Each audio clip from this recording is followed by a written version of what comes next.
We could just it's just like a 3-card spread. We're just like choosing, a card for them or whatever. I like that. Welcome, ladies and gentlemen, to your weekly live astrology horoscope. This is your host, the Peace Dealer. You probably got no notification of this live because I just started it randomly. But have no fear, the Divine Trine Threesome is here. And I would like to introduce my guest, Jackson Ari. How are y'all doing? We are doing great. Well, I'm not speaking for Ari, actually. Ari, are you doing good? Are you doing good today? Good. Okay. You're so polite. You're such a Libra. That's what's up. Here we go. Live readings. Well, thank you guys for joining me. Thank you for having us, Michael.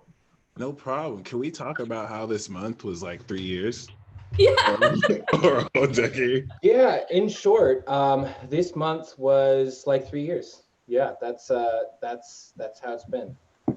It seriously feel like this was the longest January I've ever been a part of. Yeah, I know. You know what's crazy? Someone literally just messaged me right now. Yo, this year is a trip. Straight up initiation year. Mm-hmm. Yeah, Cool. it is. That's why a lot of people are freaking out.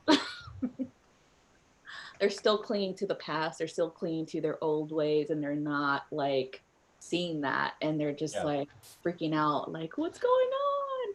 Yes, everyone feels either extremely fired up or Yeah. extremely discouraged. And it's like, yeah, we need to be fired up right now. We need to go get it and not wait around for anything anymore. Exactly. Agreed. Very agreed. Honestly, I can only imagine what's gonna happen in February because we started the year off. Yeah, that too. Oh, it's already February. Damn. But like I can only imagine.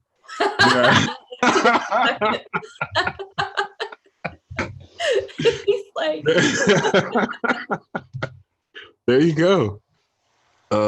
Boom. Yeah, I mean, we had 1 billion animals dead, troops gone into Iran and lost unfortunate people, and it's just January. Shit. So yeah. Pluto and Saturn are now playing. Yeah. Oh. Coronavirus time. Oh, coronavirus. Totally forgot. Yeah. flu, okay? Get it right. It's not corona. Surprise! Saturn-Pluto conjunction, plague. Pestilence, famine, war, death. What is this? The apocalypse? Shit. It's a little. I remember. I think it's a diet apocalypse because I don't. A diet apocalypse. Yeah, That's amazing. It's not full on apocalypse vibes. But there's little pepperings of apocalypse. You know what I mean? The apocalypse is coming really soon. bad. It's an ending of an era. It's not like the world's gonna end. It's like, well, I guess you could say, for a lot of people, their world is gonna end because they're transforming into something that they are not used to, or they forgot who they really were. Yeah.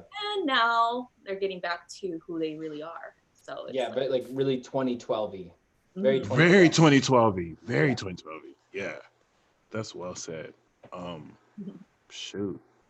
I'm really more so fascinated, really. It's like it can't be a year without some kind of like outbreak scare. Because then life would get boring if there wasn't like a little bit of outbreak scare. I know. Like just don't get too comfortable. That's what the universe is trying to tell us all this time. It's like, don't get too comfortable right now. The gods are just like, have you seen Human Tube? It's getting crazy down here. Oh my God.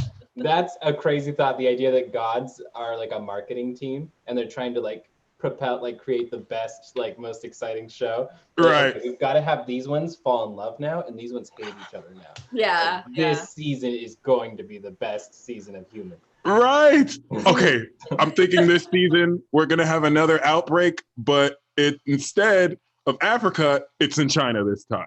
How about that? We'll put it in the same month of his helicopter crash. People are going to go crazy. And you know that there's that one god who's in the marketing team who's like, oh, this is so contrived. Like we've done this so many times, you know, like they're so dissatisfied with how repetitive this is. Oh God. There's a lot of things that are very repetitive, but people just never notice. It's just wild. And then there's the other god who's like, hey, what if we make them like all get along? And the other god's like, get out of here. That's stupid. What? Who is That's this so guy? boring. You're fired. Right? Nice shot. They kick him out of freaking heaven. Like, get out of here. Yeah. Like, Damn. How's your week's been? busy with school. Have a lot of papers due. Oh, God damn. Already. Like, I was like, we just started. Like, what the fuck is this? Master's program, right? No, this is my last year. That's why. And so they're just like pushing things like Last year of your master's program? no, of my bachelor's. And then I go into my doctorate. Beautiful. You're going straight from bachelor's to doctorate? Yeah, it's a combined master's and doctorate. Oh, that's MD, PhD. Yeah. Okay, that's what's up. So it's only 5 years instead of 6. Ooh, that's what's up. That's so classic art. We both getting our bachelor's this year. I love it. That's what's up. Long overdue for me, I know, but I think that timing is perfect anyway. It is what it is. I know I've heard that Saturn transiting the 9th in your chart delays higher education, but hey, it's actually true. And your relationship with your father too. So Yeah. I know both to be true. Yes, it's true. That's so crazy. Yeah, because I just saw him like after Christmas. And it's been like since I think last time I saw him was I think I was like 14. I think, yeah. I mean, I spoke to him here and there when I was like in the military, but not face to face. So it was kind of wild. And he has like I read his chart for him and he's like, what the hell? Like he was like shocked. He was like, that's me. He's a Pisces sun and he has his Libra moon and then he has Aries rising or something like that. So that's a good mixture. Yeah, but you're prone to like the easy side of life. You know what I mean? Like, oh, if I can make it easy, then I'm gonna do it. No matter what. Yeah, there's nothing wrong with that. Shortcut gang. Yep. Yeah. Shortcut. He always does shortcuts. He never has he even said it because I told him, I was like, you never have a long-term plan. You always just live by the moment and you're always like, oh, I'm gonna do this today and then tomorrow I'll do something else and that's it. But you don't go beyond. Yep. Like and life stays fun that way. Life stays great. He's just like, that's true. Like, you know. Like when he got married, eventually plan a little bit, but it's great. It's great to just kind of just go with the flow and just see like when he gets married or he gets like with someone, he never has a long time plan. Like he's just like, oh well, I like this girl, so we're just gonna date, and then all of a sudden, oh shit, she wants to get married. Fuck. All I did was take her out for a few weeks and open my heart. Now she wants to spend the rest. Yeah, he's just all like, I did is say I want to be with her forever. Now she wants to be together forever. What is wrong with her? Like, he freaks out about it. It's pretty funny. Word. I can't relate. What's that Libra? I have no idea about any of that. I'll sweep her off her feet. I'll give her everything she wants for a day, and then all I that don't she do wants that to with my have a hand. lifetime. Okay. I don't do that with my hands. Love it. All right. What zodiac signs have y'all noticed are like really skeptical when it comes to like zodiac stuff or tarot? To astrology? Virgo. Yeah. Virgo for sure. I know it's Virgo, Aqua, Cap, and Aries. Virgo and Capricorn, yeah. I Uber all over the place, and so every day, every Uber driver always asks, like, oh, what do you do? And I'm like, oh, I do like astrology, I do tarot, I do this, I do, and they're always just like, what? And then by the end of the ride, they are like super down to like learn more and like get super excited about it. But at the beginning, they're always skeptical. But the ones that always seem to like stick with their skepticism and just be like, always tend to be Virgos. Like basically. That's why you're like, Once in a while a Cancer, but I already know it's not about me, you know? Right. I already know it's not, you know. Aries and Aqua, like some of them believe it, but they try and look Aquarius, cool. it's like in it, like, you know, like I met definitely a lot of Aquariuses. They'll be like, okay, I want to listen. And then all of a sudden, like if you say the same thing like a day later, they'll be like, oh, that doesn't matter, you know? Yeah. And then the day after you tell them the same thing, oh, okay.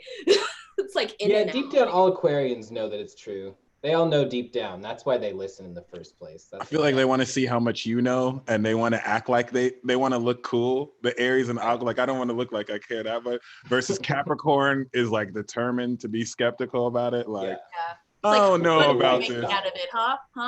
I don't know about this astrology thing, and I'm like, yeah, you don't. You're too busy. It's all good though. It's all good though. I'm excited about this week for sure. I mean, we got some shifting energies. We got Mercury going into Pisces the same time the moon enters Gemini, like in a few hours. Mars is in your sign, Ari. How's that been? It's been like, it's been actually pretty interesting because I've been kind of like noticing little things here and there that people are just invading people's space. Like it's just annoying. Like I had a post about it. I was like, look, you guys are forgetting that it's a good thing to be like, oh, you know, like I'll, you know, if you want me to, ask for permission first. If someone wants you to send them energy work, then do so. But you have to ask for permission. Don't just be like, I'm sending you this, I'm sending you that. It's like they didn't ask you to do that.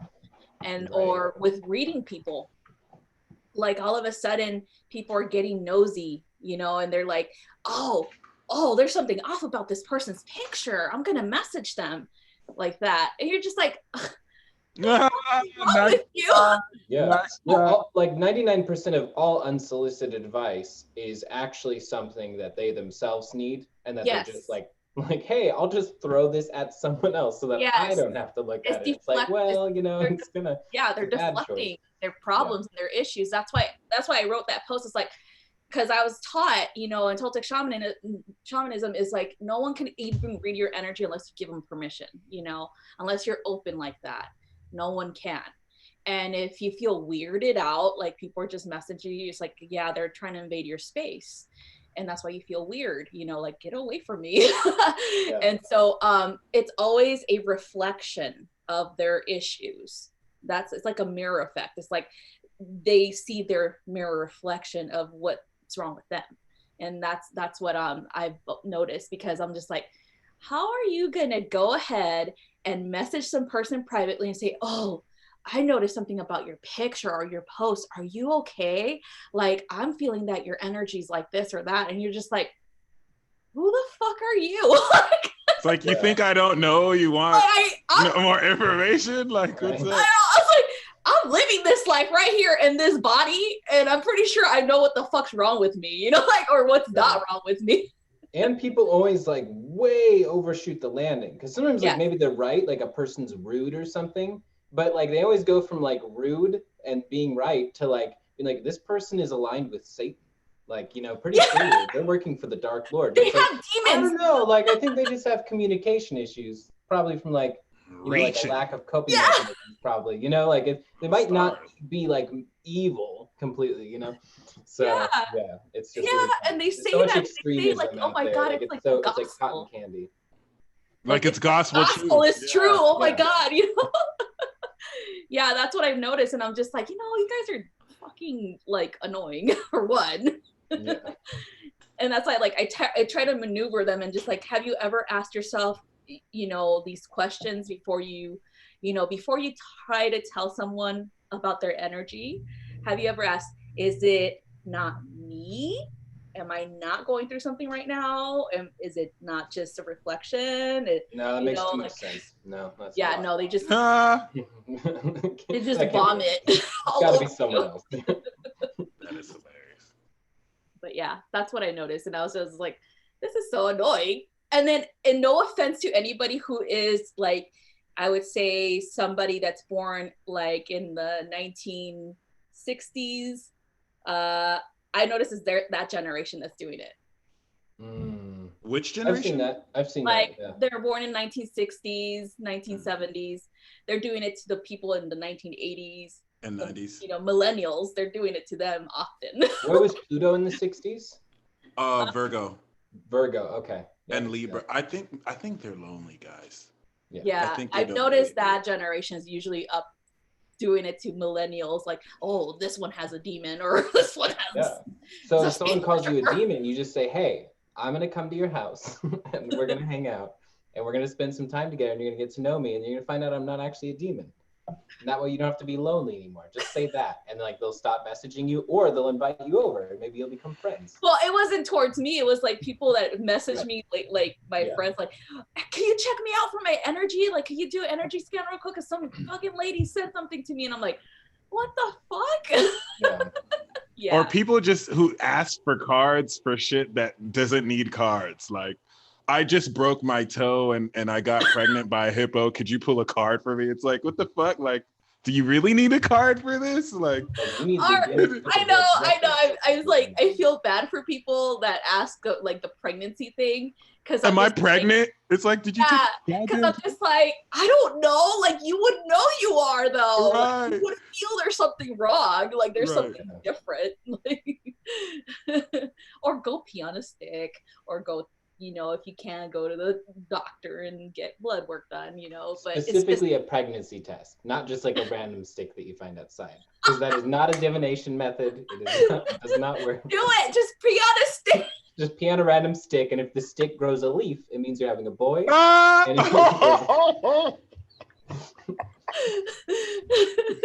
was gonna say, if you put it over fire and it turns pink, then it's a girl. If it turns blue, then it's a boy. Yep. That's how it works. That's how you do it. That is how it's done. I mean, this whole Pisces Sag square is subtle, but it like reveals the delusions in people for sure. Yeah.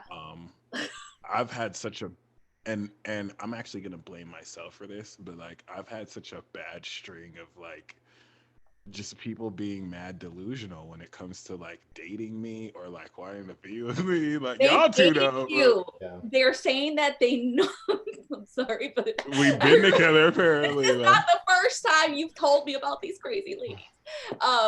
They've dated you astrally. They've had astral sex with you. They've like, you know, like you're married to astral consent. I never said you astrally could. Like, you have to astrally ask me first. Thank you very much. Did I tell you about how like I outright told one person like I'm not doing all this stuff astrally to you, and then she starts to be on the phone like, oh, you're touching me right now. Oh, and I'm like, really? You trolling? Like, what the hell? But yeah. I mean, at one point, it's kind of comical. It's like, is this the Truman Show? Like, is this, am I getting punked right here? And then the other hand, it's like, oh shit. I remember Craig showed me that email from that one lady that was stalking David for a very long time. And she was saying like, she was saying all kinds of stuff, and then she was hating on his ex-wife or whatever. Like, you're supposed to be married to me, and like, I missed that. I missed that memo. But I mean, it's all, you know, this all Neptune and Pisces. It's all just like unraveling people's psyche in the most juicy of ways. And people questioning things that are real. There's so much of that mutable energy going on, like mutable to a fault, like willingness to be like, well, I could be wrong. I mean, it's just that they've done this, this, and this, and this. And it's like, no, you've like kind of built a case here. I think you're right. I think you're dead on with this. I think it's not like an open-minded option. Did you mean like real in quotes? Yeah, real. Like, you know, there's actual proof. Oh, okay. Questioning things real that evidence. are fact-resistant humans are being born. Oh, no. That usually happens with people that are not willing to accept reality for what it really is and are wanting to look away and still believe the things that they believe. And it's funny because that's what I was telling people. It's like, look, everybody has their own perceptions, their own version of reality and things like that. But why should we go out of our way, especially with spirituality, to challenge people's spirituality and their own experiences. It does depend. I told them, I was like, but it does depend if you're going to try to challenge someone because you're doing it maliciously, because you're jealous, because you're, whatever, or you're challenging them because you know that there's something going on in here and they're not okay. Like they're not okay.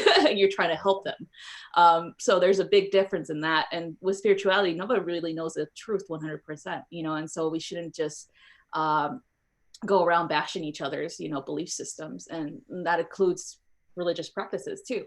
It's just the extremities are the ones that need to be challenged, not the middle ground, like people that are like open like us, and whoever else is watching. It's important for us to have that conversation with one another, to get to know one another so we can be respectful, but it's also important not to go around like, and this is kind of like the internet thing, like, oh, because I would never do this in person, so I'll go ahead behind my computer because I'm braver behind a computer, and I'll go ahead and talk shit, and it's just like, it's funny because none of those people who are like that confrontational online would ever be confrontational in person. And so that's kind of like cowardice, like that's their issue. It's worse than that.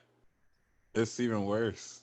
Mm-hmm. And Mercury's entering Pisces too, so I feel like this whole dynamic of you saying one thing and then people like completely twisting it to mean something else is about to reach a climax too with the retrograde.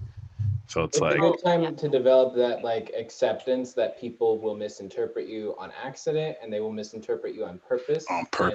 You just have to be okay with that, because if you're not, then you're at the mercy of all those people. Literally just be like, don't be at their mercy. I like dogs. And then someone's like, oh my God, that person's a dog molester. He is endangering dog. What's wrong with that person? It's like, what the fuck? Like, I just like dogs. Ew, what's wrong with you? It's like, that's funny. I took it in the direction of like, so you're saying you hate cats and think they should. There you go. But that works too. Just making something else up. Yeah, totally that too. Off topic. Blogger hates cats. You won't believe. Someone's gonna watch this right now, and they're gonna be like, "Oh my God, Mike hates cat, like for real, like he hates them." Oh my God. And then they'll include just the snippet of like you saying I and then hate and then yes. Yep. Social media in a nutshell. Exactly. Oh, yeah. Never mind. Sorry. Oh. No, someone wanted me to talk about like, having a conversation in his head. Mrs. Lady said, Michael, talk about your stalker. And well, the most recent comment is a lady who showed up at my door. What's up, yo? But was your sister there? Yeah. Oh my God, is she okay? Oh yeah. Okay, like I was probably freaking out, like what the fuck? Yeah. But other than that, never mind. Other than that, oh, what's up, Sunnyside? Thank you for joining. Other than that, though, yeah, this week is definitely. Oh, did someone text me? This week is definitely set to advance. My bad, I got thrown off. Y'all remember the lady who I showed you the video, right? Or you seen the video? Oh, she actually just commented right now. With the Who? I'm like this. Oh, okay. Well, shout out to you. Thank you for joining. And shout out to Sunnyside who likes turtles. But yeah. I like turtles. Right. Norma said, I think Mike may enjoy having a stalker. Norma, come on now. This is not the first one, you guys. Come you on. know, I'm collecting them like collectible cards. Okay. You got to catch them all. Oh, yeah.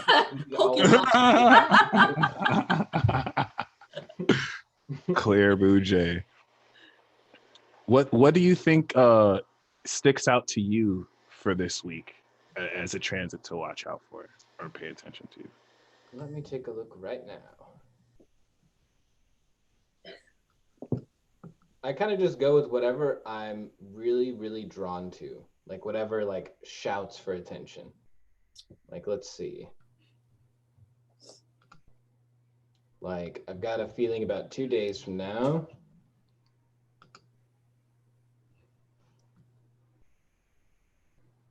I agree. Like, definitely earlier in the week instead of later in the week. It's already starting. I think Moon quincunx Capricorn's Pluto, Moon in Gemini, quincunx Capricorn's Pluto. It's going to be, I think that's going to be really intense as far as positive realizations, actually, like sudden recognition of extremely difficult things that have happened in the past, and a true recognition of who a person really is fully, but then like an intense mirroring of like, oh, and I'm actually capable of that exact same thing.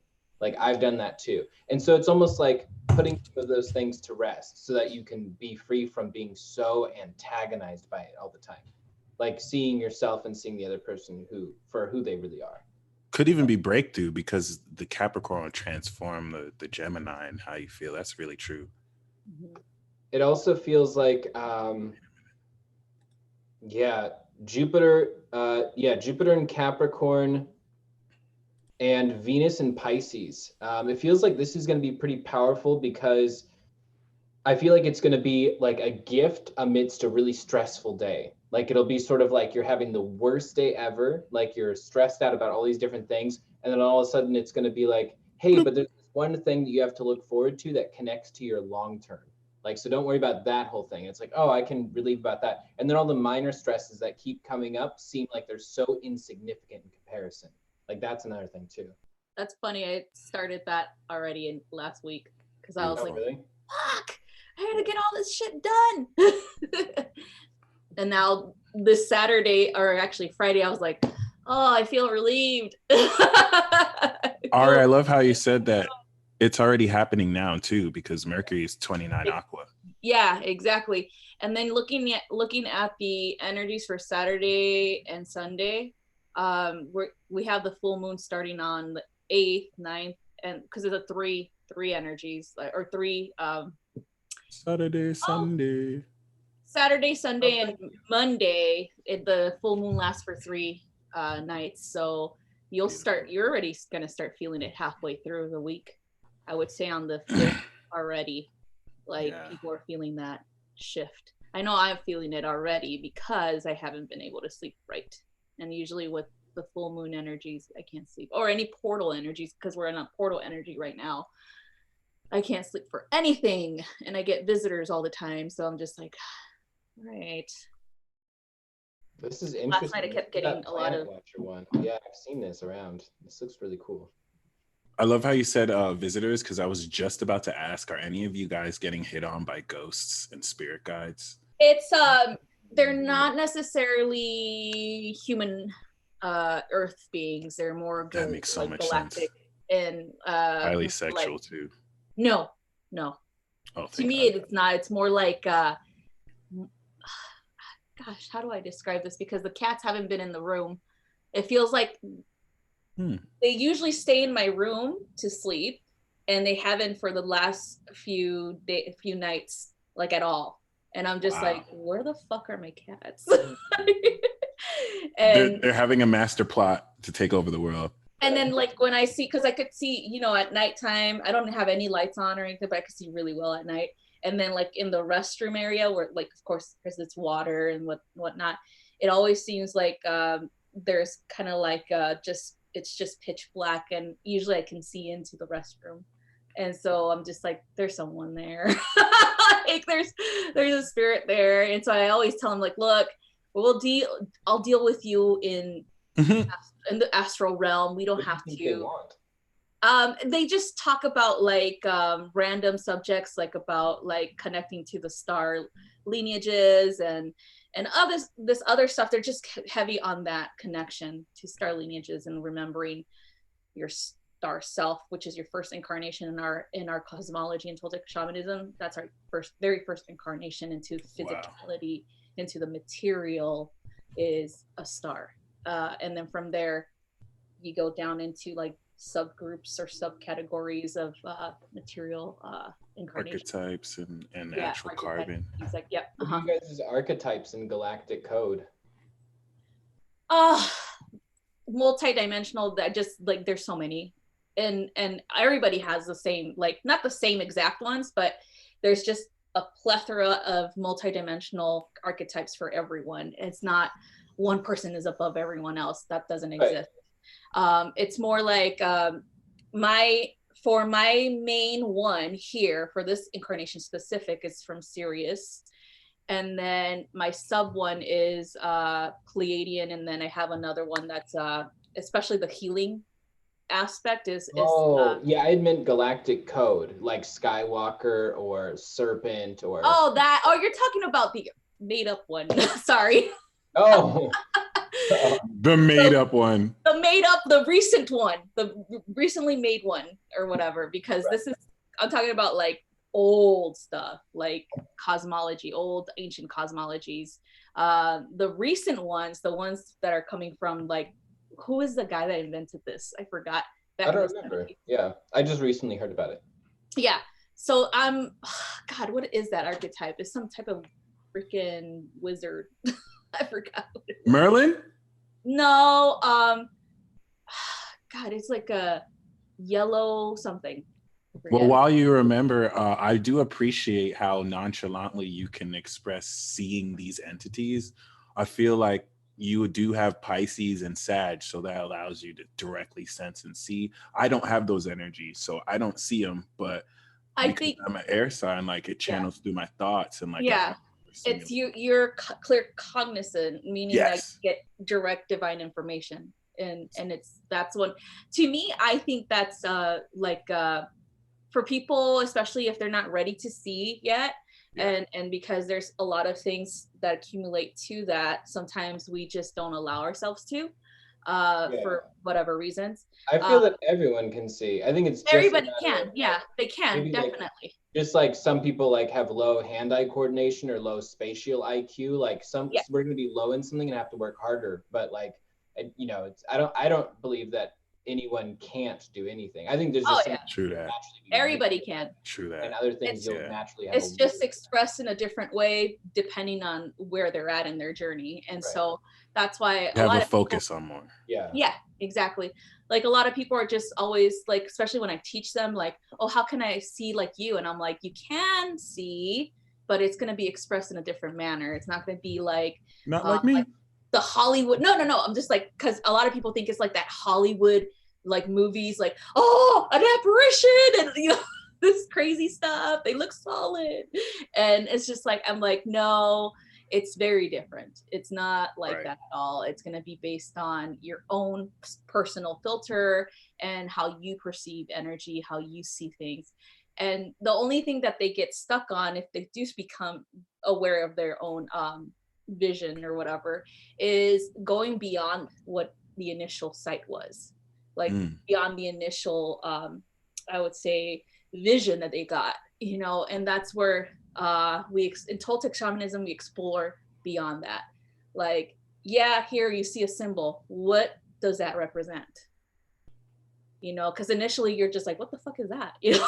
Right. I think a lot of times we get uncomfortable, like we'll see something and we'll get uncomfortable and try and shut it down naturally. And to me, it has to be treated like exposure therapy. You just repeatedly like do it again and again and again until it has like less and less of that tension and less of the desire to put the veil up. And you have to just like repeatedly do it until you finally like can be comfortable in the same place and like relaxed in the same place looking at it.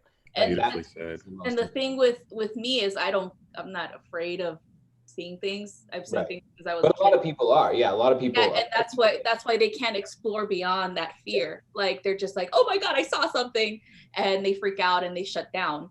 And that's why in Toltec shamanism we're taught, why did you shut down? Why did you get scared? Why did it appear to you in that way? You know, and it's asking those questions that it's really important, because then you start to get to know yourself better. Like, what is this fear coming from? Why am I afraid of this? Why did this thing appear like that? You know, and when you start questioning that, then you start questioning yourself. Like, okay, where is this coming from? Who told me this existed? Who told me, you know, who influenced me in such a way? Because it's always an influence, especially when it's fear-based. It's always an influence from someone else or from something else. Like, say, you watch Chucky, right? And you have like this like apparition of a doll, and it looks evil to you, and you're just like, oh my god, you know, and freak out and shut it down. And then if you don't keep exploring it, it keeps like appearing to you like over and over and over again, and you're not asking yourself why, then you're still gonna like, you're kind of like just ignoring what needs to happen, like the healing that needs to happen from it.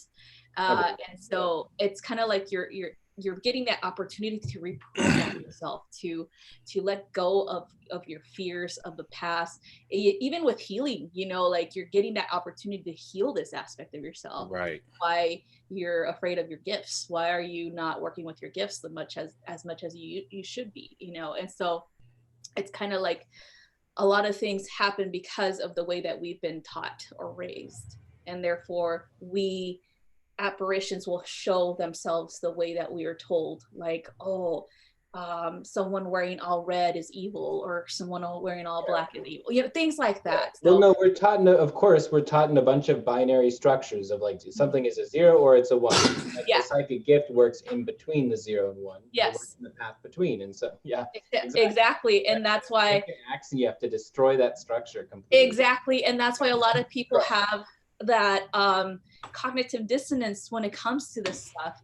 If you're not ready to work through this stuff with me, then I'm not your teacher, you know. Like it's like I've had many students like that they weren't ready for that, and I told them, you know, there's nothing wrong with you. I'm just saying I'm a teacher of, like, let's release this, you know, let's really get to the root of the issue instead of like the superficial, you know. And so I'm not here to teach people how to kill demons or that's what I'm for. No, I'm just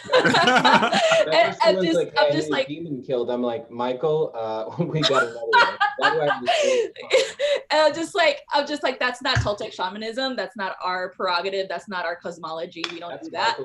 We teach the in between, like learning what the hell's really going on. You know, not the superficial stuff that we've been taught as kids. You know, religion, belief systems, whatever. We're going into the soul, you know. It's not, and the soul is complex. It's not just like, okay, today I'm going to explore my shadow and then tomorrow it's going to be gone, you know. Like it's not like that. And so that's why the seeing part is important to a lot of people, and that they think that seeing things is like psychic, like, oh, they're the best psychic ever. It's like, no, you have a lot of beautiful gifts that you know, relate to your own ability to perceive energy and why you're here and what you're here to teach. And so so that's why I'm just like, ever since I was a kid, I was always questioning, why am I seeing these things? Like it didn't make sense to me. And the other thing is, seeing burns energy the quickest. Like I think my seeing is my most useful thing, but it also, like, if I could do claircognizance all day and I could be in a state of knowing, that's 10 times easier. Aquarius. Seeing stuff, then like the moment the session's done, I go and grab like 3 sandwiches and just wolf them down from the stuff. It's just like, you know, it just activates all of your just energy levels. Like your metabolism just goes crazy. Which makes sense. Seeing is fire.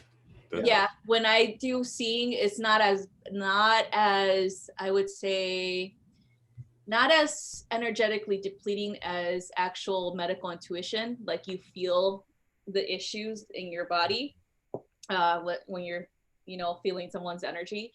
That's depleting to me. That's like, I'm just like, that's funny because that one refreshes me. That one always makes me feel rejuvenated. No, not me. I'm just like, ugh. It's so funny. It's probably different for everybody then. So one thing you said, Ari, that really stuck out is going beyond, which I really feel coming into this full moon at the end of the week, and also the moon on the North Node at the 6th is like the next stage of where we're headed. Like, how do we unlearn? It's almost as if all the blocks we have to spirituality has been everything we've been taught to learn about it, which mostly has been and it's okay to learn here and there, but ultimately who's your guide? Yourself. When you start to question yourself, that's where your guidance kicks in, especially when it comes to anything that's limiting you, anything that you feel is a block within you. It's like, why do you think you have a block to begin with? You know, like, energy is, in my belief system, energy is infinite. We're the ones that get in our way, you know, when it comes to things. And so the reason why we get in our way is either overthinking things, trying to control things, or just not having the, I would say, the belief system or belief in the self and the power of you to manifest things into your reality. And so that's usually what causes the blocks to begin with. And if we start to question ourselves, like, why do I not think I can make this much money? You know, why do I think that I don't have psychic abilities? Why do I think that that person's better than me? You know, when we start to question ourselves and we start asking these questions, be really honest with ourselves, then we start uncovering the truth about, like, where did we learn this? Where did it come from? How do we deal with this now? You know, and so that being said, exploration of the self is important. When we start to deny that and we start to see or try to get into that victim mentality of, like, limiting ourselves, like, I can't believe this is happening again, or I can't believe you know, I can never make more than 100,000 a year. You know, when we start doing that, then that's when it starts to, like, it's kind of like an opportunity the universe is giving you to think about it, like, really think about it, like, why do you keep thinking this way? And so we have to get out of our way. We have to actually ask these questions and be honest with ourselves. A lot of people don't want to be honest with themselves. A lot of people don't want to take responsibility for what is being created right now. Like, the past is the past. Okay, you learned from that. Obviously, it's time for you to create now. Like, hey, I learned that I'm attracting cheaters, right? And then all of a sudden, why am I attracting cheaters? What's going on? Like, oh, my dad was a cheater and I thought that was okay. You know, and then going through healing that and then telling yourself, you know, it's not acceptable. It's not acceptable to be disrespected that way. I deserve better. And then from there, moving forward with your life and not tolerating the red flags that we see, you know, with people, especially like that. And so that's being honest with yourself. Is actually saying to yourself, why the hell is this happening again and again and again? And so that you can heal and move on with your life. And a lot of people think, oh, that's so easy to say. It is. It really is. If you do the work, it's easy. You actually do it. Like, it's gonna transform you, like, not right away, but it's gonna help. Yeah. Jax, how do you feel about this first house transit to your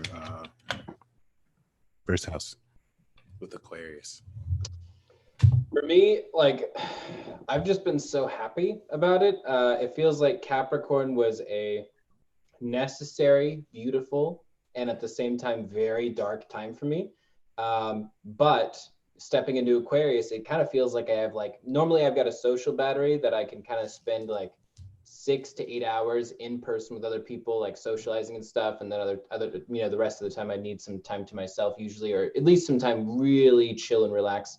But with Aquarius season, it's kind of like I just have this unlimited battery. It's like I can just, you know, I'm just constantly social recently. I've just been like in other, you know, just place to place to place to place. And it's awesome. So I'm just capitalizing on it for as long as I have it. And I think that Pisces season is still going to be good and really social too. But I think for me, Aquarius season is always like, well, Aquarius season and Libra season are the two peaks for me of my social energy. Yeah. Really, it's beautiful. It's really awesome. It's a good time to manifest. It's a good time to bring in abundance. It's like the opportunity. I've been doing that. I could tell there's a subdued quality because of all the Cap energy, but it's still strong. It's still my bad. I love this. Thank you so much. Yeah. When this came, When this came in the mail, I was like, oh snap. Does it work Already. though? Like it's Is supposed it to be like, sharpened? It's huh? supposed to be what? Is It's it supposed to sharpened? be like you can use it to smoke and see if it works. Oh, so we were joking about this. They're like, you can smoke you out this, but you actually can smoke out this. Yeah. Oh my God. Oh, that's so awesome! Michael, That's I'm what this is coming for. Michael, I'm coming over. Oh I'm gonna shit! smoke out of that. Let's do I that. got the beast Hey, back. show Mike your gift, the one that I got. Yes, Oh my God. Ari, thank you so much. You're This welcome. is so freaking cool. That is so dope. We thought it was. I'm over here supporting people with bad habits. Right. Well, bad habits. I don't know anything about that. Good habits, maybe. You know. I can grind it up with this. That is the way. That is the way. You discovered the way. That was, Yeah, just buy one of those little whatever the mesh thing, so that it won't get like stuff down the thing. Because I don't know how you're gonna clean it out. that's true. This is actually a pipe. Thank Jesus. I love Yeah. it. Yeah. Nice. Multi-purpose. Yeah, there's so much utility to that. Yeah, I love it. I Where's love your it. Where's your grandpa smoking pipe? It's in the other room actually, but I do have it. Apparently it has two sets of fixtures. It has the gold set and the silver set. Oh, I've been fancy. accessorizing with that. I've been Shout out to Caramel, who said no super chat, just PayPal. I'm trying to pay right now. We are going to step into the live reading portion. We are offering triune readings. If Jax, if you wouldn't mind explain. But before that, we are also, for those who don't know, performing a retreat at Big Bear. Ari, would you mind speaking more about that? Yeah, so we're gonna have the Astrology, which is magic and astrology retreat. So yeah, we're gonna be doing card tricks. No, just kidding. We're gonna be sawing Jax in half. Under the full moon. I've been waiting for this day a long time. We're gonna be sacrificing him, you know. No, I'm just kidding. Finally.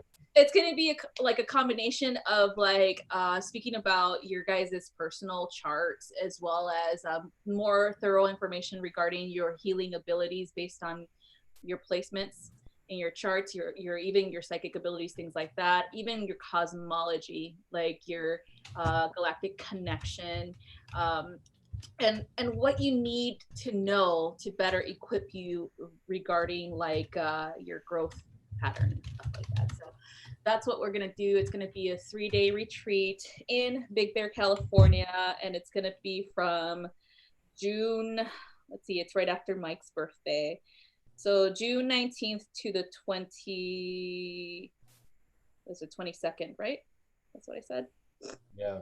And I just love it because the three of us combined are such a cool team. Like Ari's going to be bringing the ancient energy. I'm going to be bringing like the flowy, like clairvoyant and channeling part of astrology. Michael's going to be bringing in like the quantum side of astrology, and just the three of us put together. It's going to be really awesome. We just love when people like team up and work on something. That's like our favorite thing. Cooperation. Yes. Finally. Yeah, you guys are gonna have us for that weekend. We're gonna be talking to you guys personally about your chart and giving you more insight, like a deeper insight on it and what you're here to do.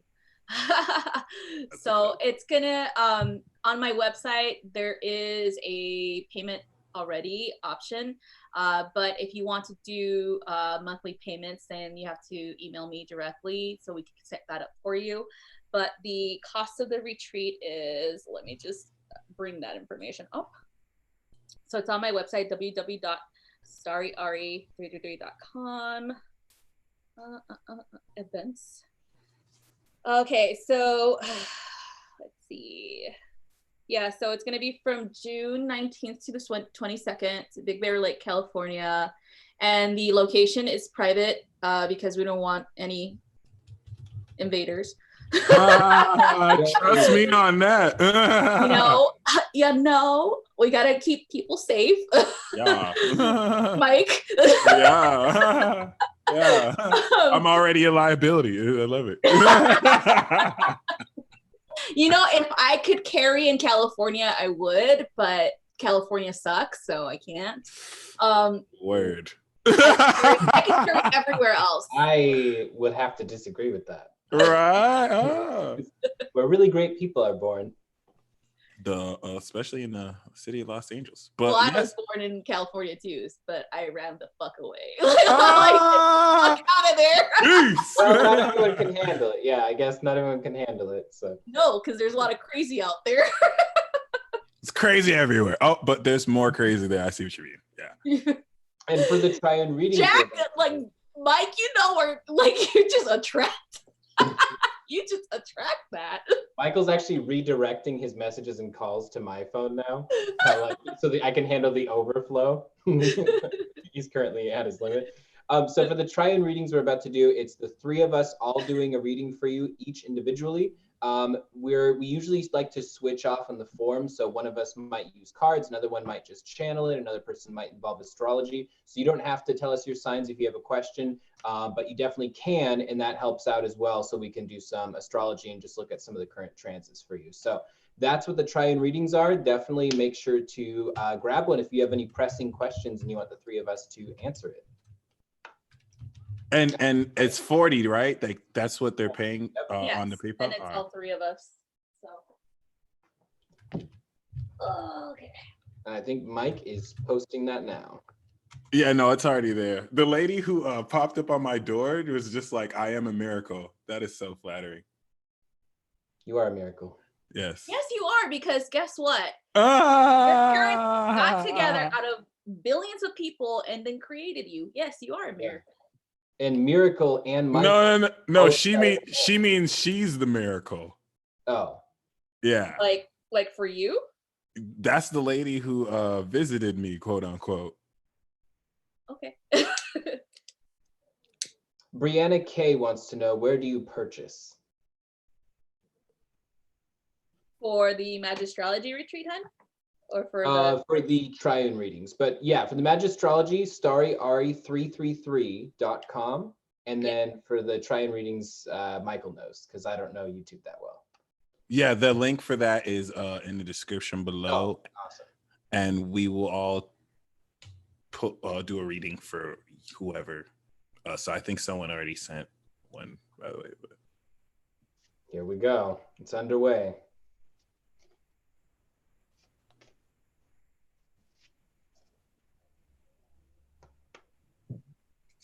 I feel like we need elevator music right now. Dun, dun, dun, dun, dun, dun. Say no more. One of us needs an instrument for these moments when this happens.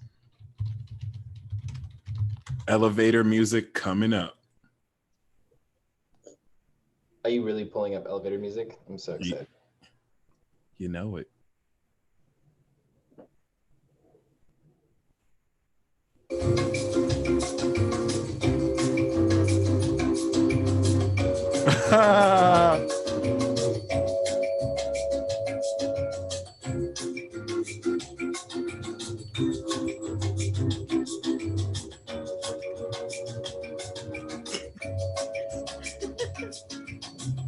Yeah, Suzanne, that's because you were meant to watch this. That's what I think. If this video turned on its own, then you were supposed to. Like, what the hell? Witchcraft.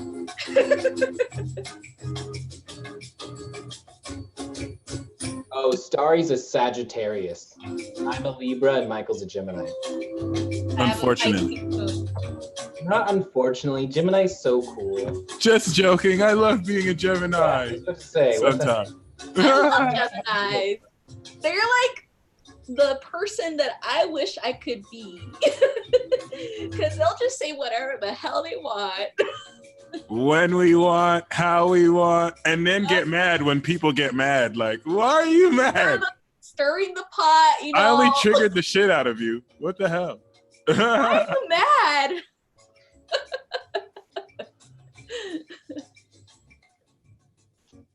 Next lifetime, I'll be a Gemini. Next lifetime, I'll be a Sagittarius. Right? Next lifetime, I'll be a Libra again. Be fruitful and multiply. Activate your healing wants to know your human design types. 5-1 generator. Yeah, me and you, Mike, were the same. Projectors. Yeah. Oh, that's pretty awesome. Projector and generator. Or whatever the hell. Yeah. That's another one that's new. I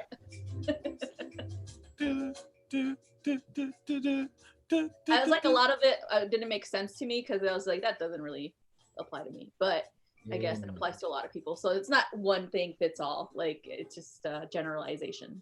So, Yeah. Astrology applies to me 100%. Yeah, astrology is always eerie accurate. Christine, yes, the PayPal for Jax is this live reading. That will get you a reading from all three of us. And we will look into your week. Jax, do you want to do the honors and start? Sure. Yeah. Who's first?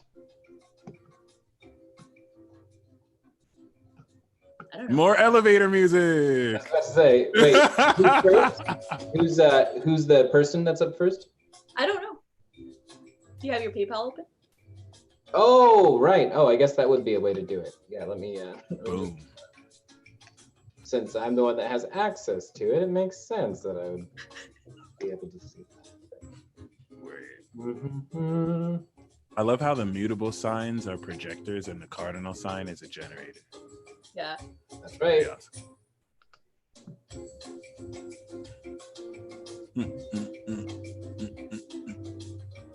I love you guys' dances. Good dances right there.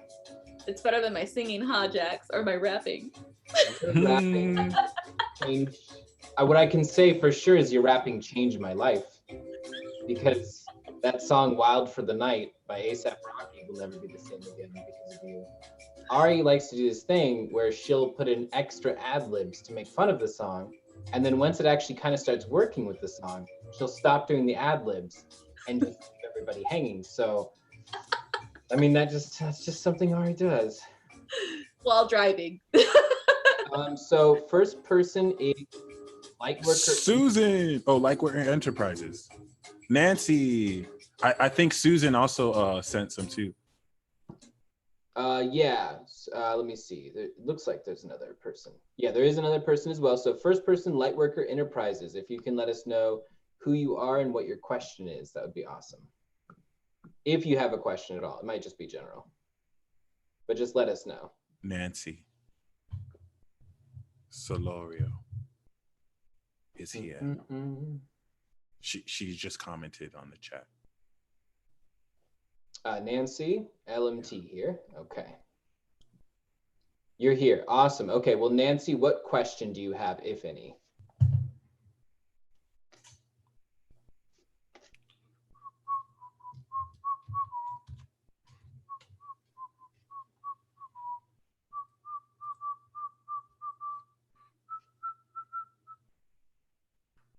And if you guys don't have a question, that's fine. We could just do a general influence as well. Yeah, that's totally fine. If you guys don't have one, when will I get my first commission check from Moses? Let me take a look at what's coming through for that. Yeah. For any one of you that does pay, I'm going to pull 3 cards overlooking this week for you. And then if you have also a question, I'll pertain it. I'll align it to that as well. I think I'll do galactic cards for you guys because they've been obviously visiting too much past few nights. Yeah. So starting off with Nancy. So Nancy, I'm getting 2 of Pentacles. Oftentimes with tarot, as far as you're looking at specifically a timeline, when will this happen? My intuition says it's like in a matter of weeks. It's like 2 weeks, most likely going to be. Sometimes people interpret it as also it could be 2 months, but to me, I'm feeling that this is weeks. It feels close by. And then 6 of Swords says that there's more information besides just the time. 6 of Swords says that this is also apparently there's going to be this point once you receive it at which you question what you're going to do next. And 6 of Swords is saying you're going to have to trust your direction completely. and follow that, but at the same time, not rush it. So this could be involved with just basically earning more commissions or diving in deeper. But Knight of Swords basically says, do not rush it, because then you'll end up making mistakes that you don't necessarily have to make. So Six of Swords is saying, trust yourself completely. Like, trust yourself completely, because you're going to have a hunch on something after receiving your first commission. And then it feels like after that point, even though you're trusting yourself, you also shouldn't rush forward and lunge into unnecessary risks. Like, really be cautious and slow moving when possible. I got, by the way, I love that you got the Two of Pentacles, because that is Jupiter in Capricorn, I believe. And that's where it is right now too. Perfect. Yeah. And we do have the Ten of Pentacles, Nancy, as an underlying theme for the week. Definitely securing passive income and wealth. So you're definitely getting that commission check. What's interesting, though, is we do have the Temperance and then the Knight of Wands and the Page of Swords, and they're all pointing towards, you know, this Ten of Pentacles or the future. So it's almost as if like you're gaining a lot of passion and creative ideas to take what you've balanced, and with that page, you know, try out new ideas.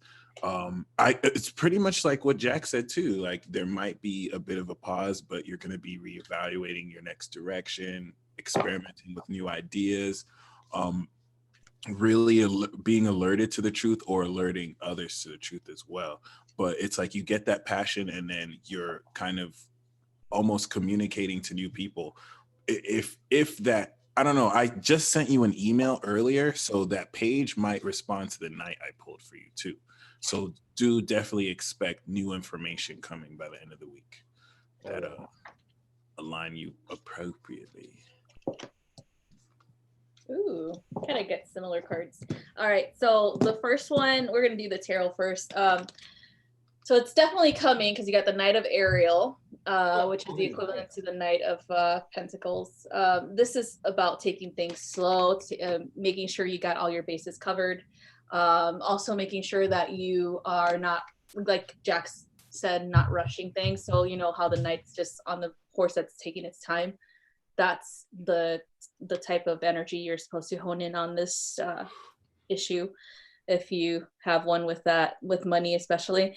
Another thing is the Eight of Michael is the Eight of Swords, okay?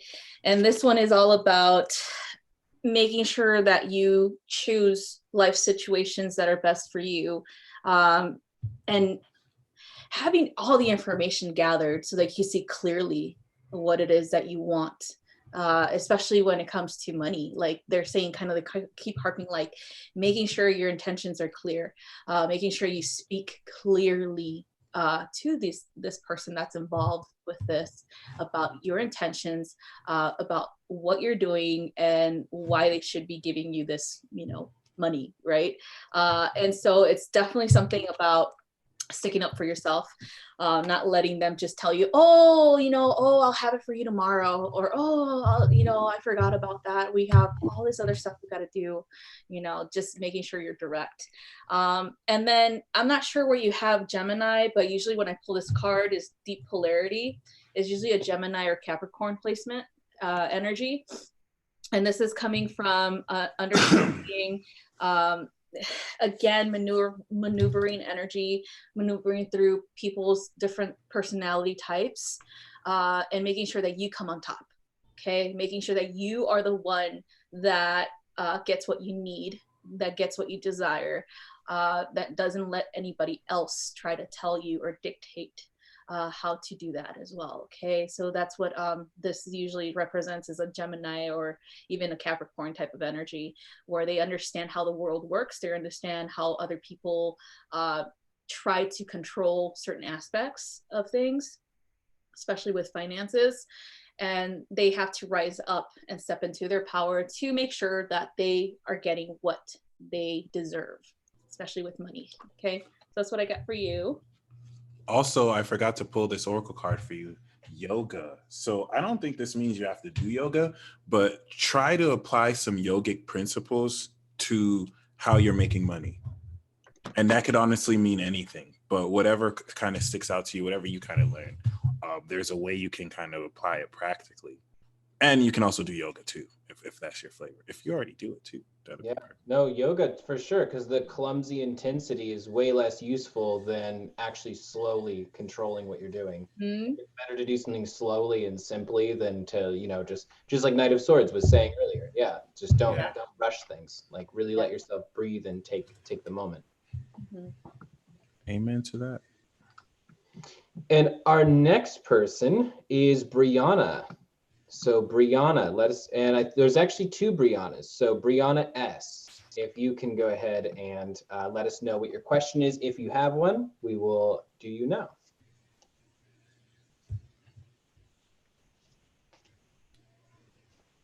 What's up, Brianna?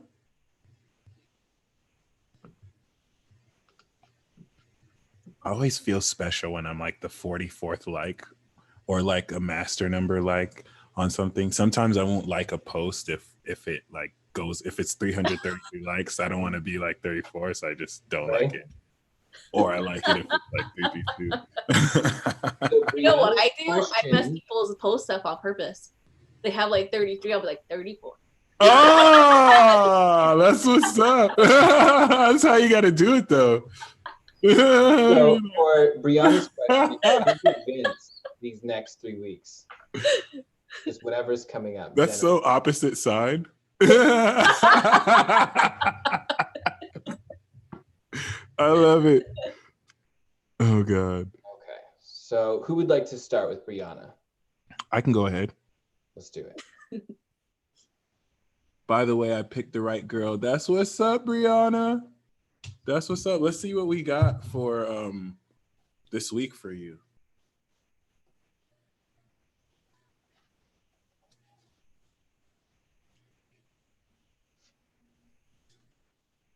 Boom. Okay. So ironically, we also have the 10 of Pentacles again. This is wealth building, passive income, but in your case, really passing on tradition.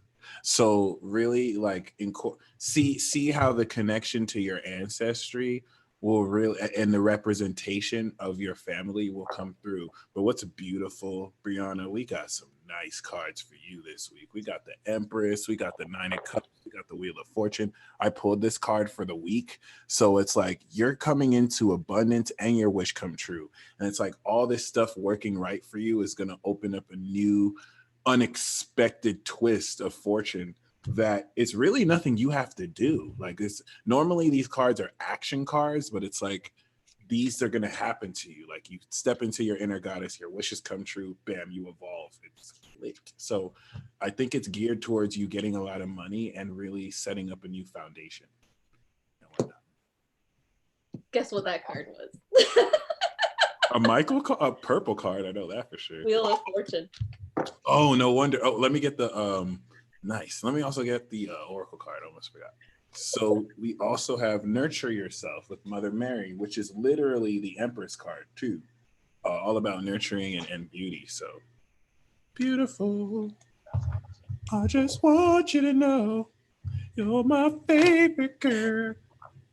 Voice is what I want to pull tarot to all the time. Beautiful. I just want you to know. Hey, yeah. The tarot cards are responding much faster when you're singing, so who knows? Maybe. Yeah. Oh, that's so funny. I've got the Empress as well. So for starters, hey, we're that's coming up with 3 of Wands. So you are beginning a new journey, which is really exciting. But specifically, you're taking action on something that it looks like you could stall out longer. Like you basically will have the choice to make something take even longer or hold off from doing it for sort of like to be conservative. But 3 of Wands is suggesting that you're actually allowing your passion to rule you, which is really important. And then 5 of Cups says that there's going to be a lot of irrelevant emotions coming up. So there's going to be things that are really almost like trying to bum you out or sort of bring you back into this dark spiral place. When things are getting really good, when things are very successful financially, when things are very successful as far as your actions, like working in exactly the way you want. And what you'll have to do is to confront it, you'll have to let yourself completely acknowledge what it is that's coming up, no matter how difficult or painful it is to think about. You're going to have to let that flow completely through you. You're going to respect it and give love to those emotions, and then you'll be able to move on from them for good, which takes you into the Empress. And so the Empress is suggesting that, yeah, you're going to be creating things with an abundance of materials at your disposal, and you'll be creating things that seem like, oh, maybe I should put this off until I have more, just like in the Three of Wands, like until I have more time or more resources, I should put this off. But it's almost like you recognize an opportunity where you could be really like, really sort of creative and basically make something with just the few things that you have access to. And it ends up being better than had you had the total surplus of resources. So it feels like the 3-5-3 is very much an energy where you're going to be mastering the odds. You're going to be mastering the things that appear to be extreme challenges and actually wearing them pretty comfortably and like being a part of them and really sort of engaging with them in the present moment. So it feels like this is going to be a very powerful next 3 weeks for you. These next 3 weeks, you're going to sort of redefine yourself with like a confirmation where it's like you have this idea of yourself and you think positively of yourself, but it's almost like you prove something to yourself in these next 3 weeks that sort of alters the way you've always looked at yourself. Because that's why the Five of Cups is going to bring up that super irrelevant, out of nowhere past stuff, is just so that you can say once and for all, I'm done with that. I'm free from that now. So that's what it feels like. Nice. Well, I got similar cards to you guys. So Seeking Karmic Balance was your card, Pleiades. With this one, it is definitely about the past coming back, okay? Not necessarily just with people. It's more about emotions, understanding them, understanding how to incorporate them into a healing, routine or whatnot. What I'm hearing as well is that the karmic balance is more or less already done. It's kind of just your psyche needs to know that it's done. All right, like you've been there, you've done it, and it's coming up again because you need to believe in that it's over. Okay, that it's completely done. You've dealt with it. Okay, with the Pleiades, especially the Pleiadians, they'll help you with this because they are very good at like diplomacy, having diplomacy with yourself, actually, with your shadow self, with those aspects and integrating them, and not just I would say ignoring them, ignoring those triggers, especially with emotions. Like it could be someone just looking at you a certain way and it reminds you of something that happened, with someone else, things like that. And so they're saying kind of like it's over, but you're for some reason you need to reevaluate, because you need to kind of like tell yourself like, yeah, it is over. It's gone. It's done. I'm healed. That's what it is. So it's not about opening or reopening new wounds or old wounds or anything like that. It's more like you have to kind of reassure yourself that it's not going to happen again. All right. So the next one you got is New Beginnings. And this is the resurrection. When you deal with this, you have I would say a shamanic death. That's what we call it. And then you come back. Okay, your rebirth in that, knowing that you've already gone through everything. You don't need to go through the same cycles all over again. Okay, so that's one thing it's looking forward to, that is of the rebirth, that you'll come out on top after this cycle ends. The next one that you got is the Wheel. So the Wheel of Fortune. Fortune always shines on those people who do the work. Okay, especially when it comes to reminding yourself that, hey, you've survived. Like you've done all the work, you've survived. Now let's go ahead and focus on the good aspects of all the things that you've done and where you are at this time. The next one you got is the Knight of Gabriel. And this is like the Knight of Wands. And this is all about taking action for anything that you really desire. So manifestation. So that Wheel of Fortune is going to help you with that, pushing that energy forward so you can finally get the things that you really, really, really, really want out of life. Okay. And you just know that you're going to get it. Okay. Because everything is going to get cleared for this. path is clear. You just need to get a little friendly reminder that it is. Okay, that's what I have. Who next? And next we have Susan.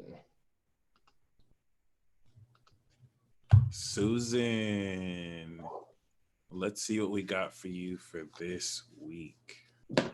Brianna, thank you for investing in a triune. So glad we can help. The underlying theme we have for this week for you, Susan, is satisfaction. So at one level, I would say make a wish. At another level, I would say your wish is coming true. So that's really amazing. And in relation to that, we do have the Wheel of Fortune, the Five of Cups, and the Six of Pentacles. So this is interesting because your wish come true could actually be tied around a disappointment that is like something that is not working out the way you might have thought, especially following a change in fortune, because this is the recent past with the Wheel of Fortune. It's almost promising maybe a recent expansion or evolution, but or maybe a change of fortune that seems negative.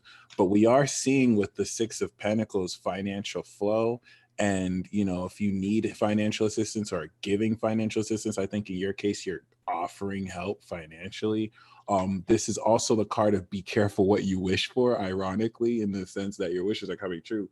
But what I'm picking up for this week is whatever really seems like a loss is actually a victory. And please let me know if this makes sense, because we have this for the present. And whatever disappointment you're experiencing is actually necessary for your true wish to come true. So the oracle card that we have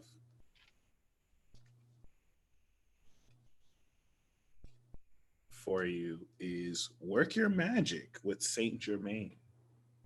Once again, this is that Wheel of Fortune energy. Really being willing to take risks.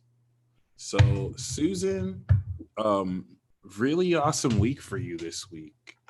You want to really sit in what makes you feel satisfied. And this will definitely create a vortex of energy to bring this more into you, with you. That's awesome. And it's funny, I've got a vibe off of that because I literally got 5 of coins. And so, yeah, I think your disappointments are going to end up being the really positive things for you. 5 of coins is basically saying you'll be put in a position where something absolutely is lost and where it's like unexpected. And you're like, oh no, like this is going to derail everything.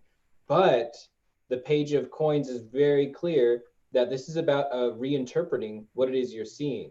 Like Page of Coins often is saying, no, like stop overcomplicating this. Like look from the most simple point of view possible, because the page makes us look from the point of view of the child. Like look at it from a different angle and see if through simplicity, you're able to actually find a lot more by doing a lot less. For instance, if you have like 10 things that you're working on and all of them are supposedly going to bring you abundance, and you find out that by clearing out 8 of them and just focusing everything you have on 2 of them will bring 10 times more the abundance, then that actually might be, to me, this feels all about reduction. So the universe is going to reduce it for you partially. It's going to just take something away. And then you're going to be like, oh no, but then by reducing even more, it's actually going to help you.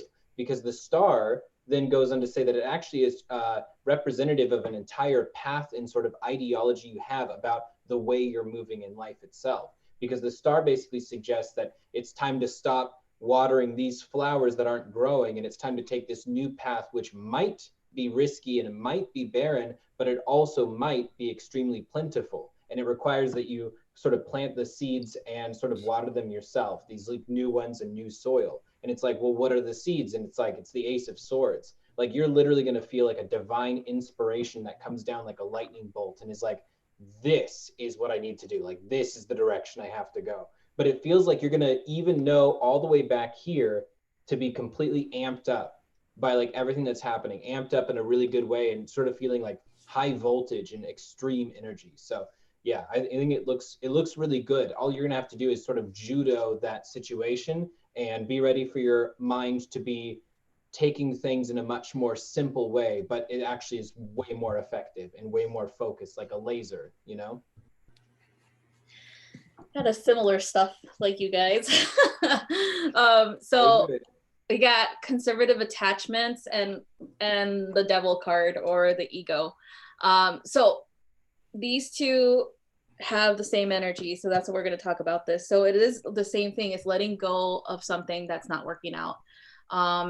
I keep hearing relationships as well as professional things. Okay, so it feels like you've put a lot of effort into something, and you've worked through, you've done everything. Like, you've gone through, like, let's communicate better, let's share more, like, inside us, to like, how are we going to pursue this goal, and how are we going to do this, and it's just not working out because you're the one doing everything, and everyone else isn't even trying anymore. It's just, it feels like it's like a fruitless thing happening. Like, it's just like all of the efforts that you've done, to get to where you're at, to get success, to even when it comes to like material wealth and with relationships, it feels like you are the only one doing all the work. Okay, and so it's okay to let go of the people who are not doing or not contributing in a healthy way. Let go of the ideas that are, again, fruitless. There seems to be a fear of letting that go, because you're thinking, what if I let it go and I end up in ruin, or I end up upset, or I end up hurt, or things like that. And so that's where the conservative attachment comes from. It's like you're afraid of letting go of something that has been there for a very long time. It's like your security blanket, and now it's like you have to let it go, because the universe is going to be like, no, here's another way, here's another better situation for you. So as soon as you say, okay, I admit this is not going anywhere, I admit that I have a better chance at this other thing instead, then that's when things are going to get better. And so the 8 of Autumn shows up, and again, things are going to get better because you are maneuvering your ideas, as well as your just relationships with other people in a different way. You're getting higher, you're going for more education, you're getting more things done, possibly going back to school, possibly getting a certification course done, or something like that, to improve your finances, to improve your marketing, things like that for yourself. Long-term projects are going to start becoming the actual manifestation of your reality. Those ideas that you have in the back of your head that you've not wanted to implement because of, again, you're not sure how it's going to turn out, they're actually going to turn out for the better if you take a chance. And then the next one you got is the 3 of Spring, and again, positive things. As long as you take the next step, as long as you are honest, as long as you let go of these conservative attachments, you're going to be able to see all of the things that you really desire actually come to fruition and actually go the way that you want them to go. Okay, so yeah, so that's what I have for you. That is awesome. Beautiful. And next we have another Brianna. We have Brianna M. If Brianna's here, just let us know who you are and what your question is, if you have one. And then we've got a comment about the cure of the coronavirus is pure sanitizer. Is that true? I didn't hear about that. Really? There's a lot of people saying that it's different things that could cure it. I wonder.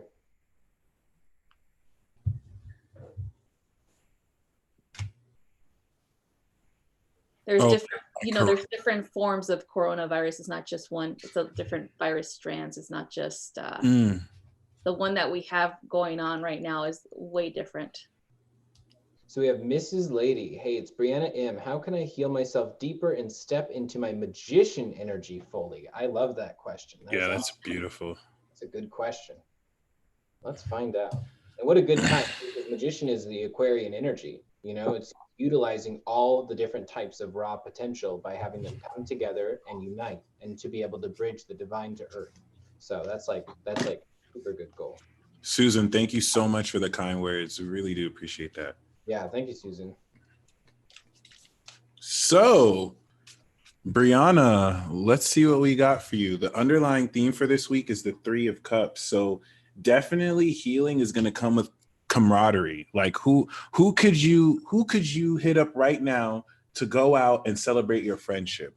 This is going to put all of you in your heart, and just being around people who you love and love you back, that's already going to be enough to stimulate this, which is so interesting. Seeing that, we got nothing but cups this week for you. We got the 5, 4, and the 6.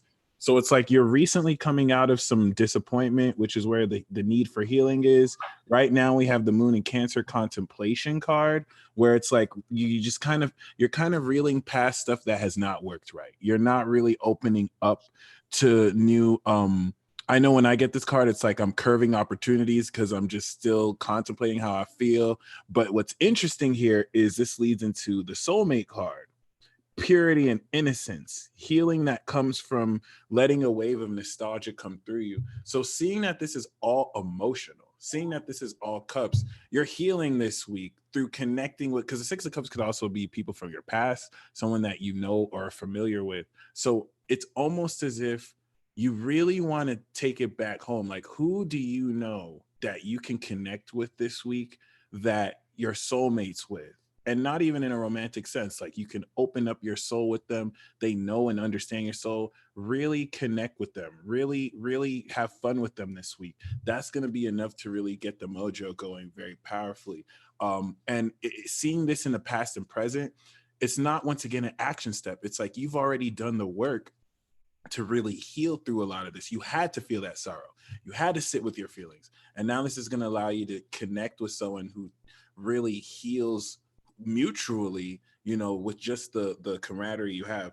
And if you have any yes or no question, Ganesh says yes in advance, just in case it comes up. So it's like, how do I step into the magician energy? And the answer is yes. Yes. Just do it. Yeah. So interesting. Stepping in the magician energy, to me, is 7 of Pentacles. Couldn't be a better card for that, because it's not just about money, it's about risk, the risk behind it. Because like right before 7 of Pentacles, we're in 6 of Pentacles, right? So we have basically this abundance of energy in that area, abundance of friendship energy, abundance of physical money, or abundance of opportunities. When we reach into the 7 of Pentacles, we have to take a risk in order to get to the 8. So the 7 basically says, are you going to gamble on yourself and basically say that you've got what it takes to sort of leap across this chasm, even though you haven't seen evidence that it's been done before? So your magician energy and embodying that is going to, first of all, be about taking a risk on yourself, because the magician is purely raw energy, which is only useful if it's utilized. Like potential is something that you can use, or you can just basically allow it to go to waste. So 7 of Coins is saying take a risk and allow it to do that. With Hierophant is suggesting that on top of that, you're also going to have to be extremely mindful about the fact that a lot of other people are looking at more collective energies rather than the individual ones. But the magician requires that you really look at yourself as an individual and that you focus on yourself, which is not selfish or is not too much. You have to give yourself the 51% so you can keep giving everyone 49% sustainably. So the Hierophant card is saying, you'll see the utilitarian idea of like, what's for the greater good, what's for the flock, and then you're going to have to say, but what's for me? Like, what do I need? What do I require?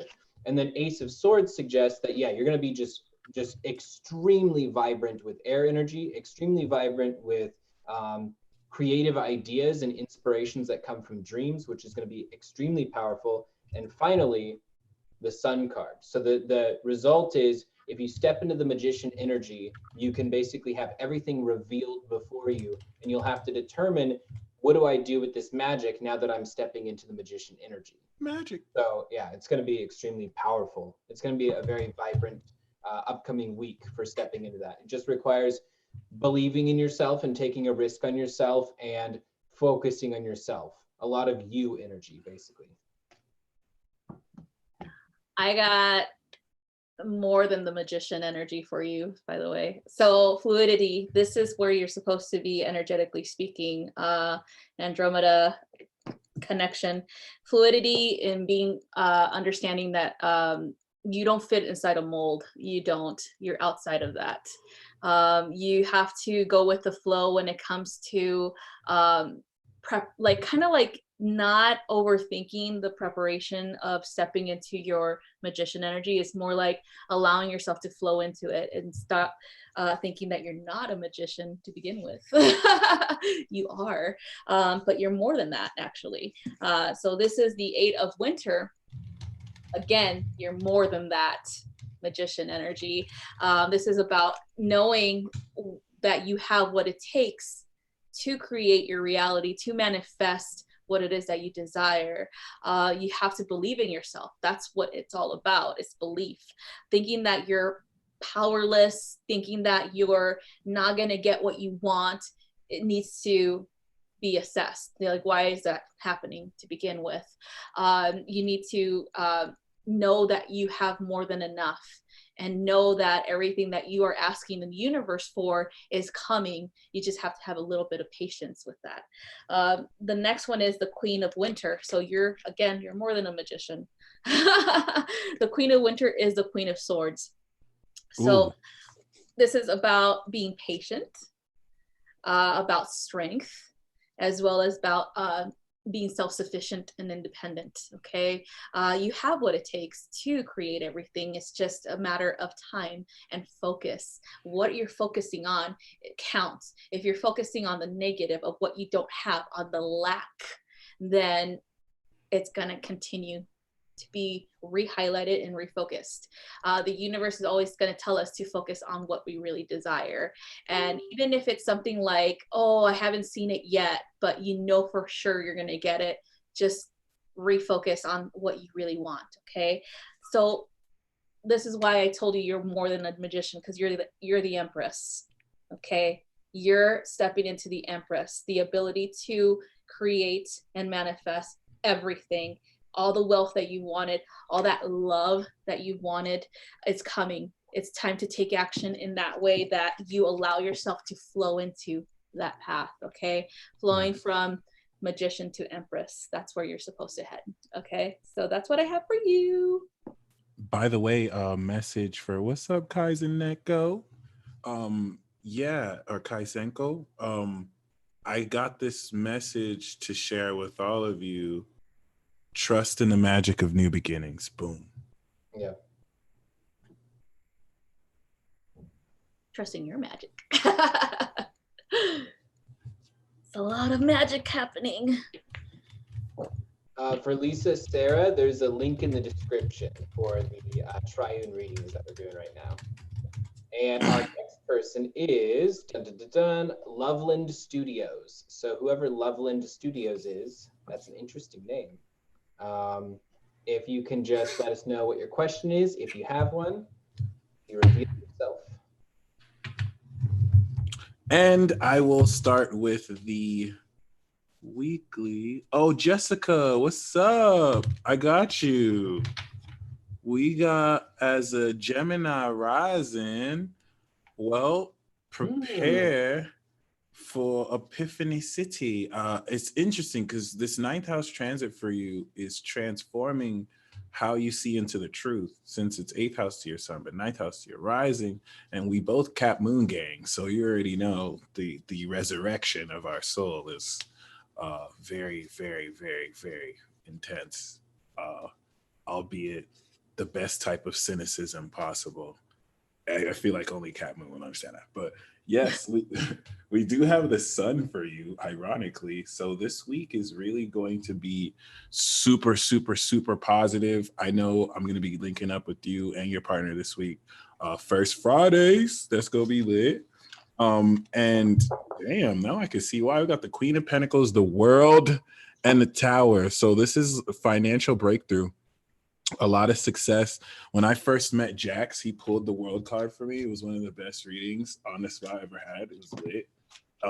And it's definitely manifesting a lot of the work that you've been doing in a physical way that's going to allow for a greater platform. But I feel like the Tower is overnight success. Now, this overnight success probably took you years to attain, but yeah, it's definitely pretty much setting you up to definitely capitalize on previous work you've done. That Queen of Pentacles I see is you.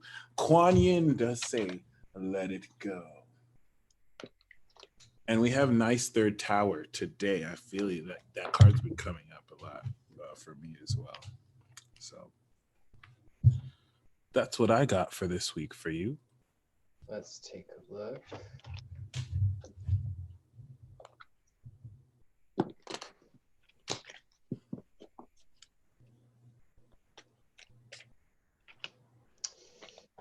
So first and foremost, we have Four of Wands. So for 2020 for you, I'm going to say that this year is going to be a lot of reinventing and rediscovering the foundations that you have in life, especially when it comes to friendships and family time, like really taking a lot of time to spend time with the people that you love, and finding the sort of balance that you get from that. Also about unnecessary but really beautiful celebrations. So actually celebrating things that you don't have to prioritize, or sort of celebrating achievements that you don't have to necessarily focus on that much, but just basically taking it really easy on yourself, because the more you do that, the more relaxed you'll be. And from the more relaxation that you'll be in, you'll be able to expand even more, because you're more like competent when you're relaxed, especially with the Temperance card as the oncoming energy for that. Temperance is basically saying you have the opportunity to have serenity in this year with all of the good spikes that are coming that will sort of, subconsciously you might want to self-sabotage, and all of the bad things as well. You'll get to stay in exactly the same line, exactly the same person, regardless of what's happening outside you. You'll be able to sort of step into your angelic energy this year in a really powerful way.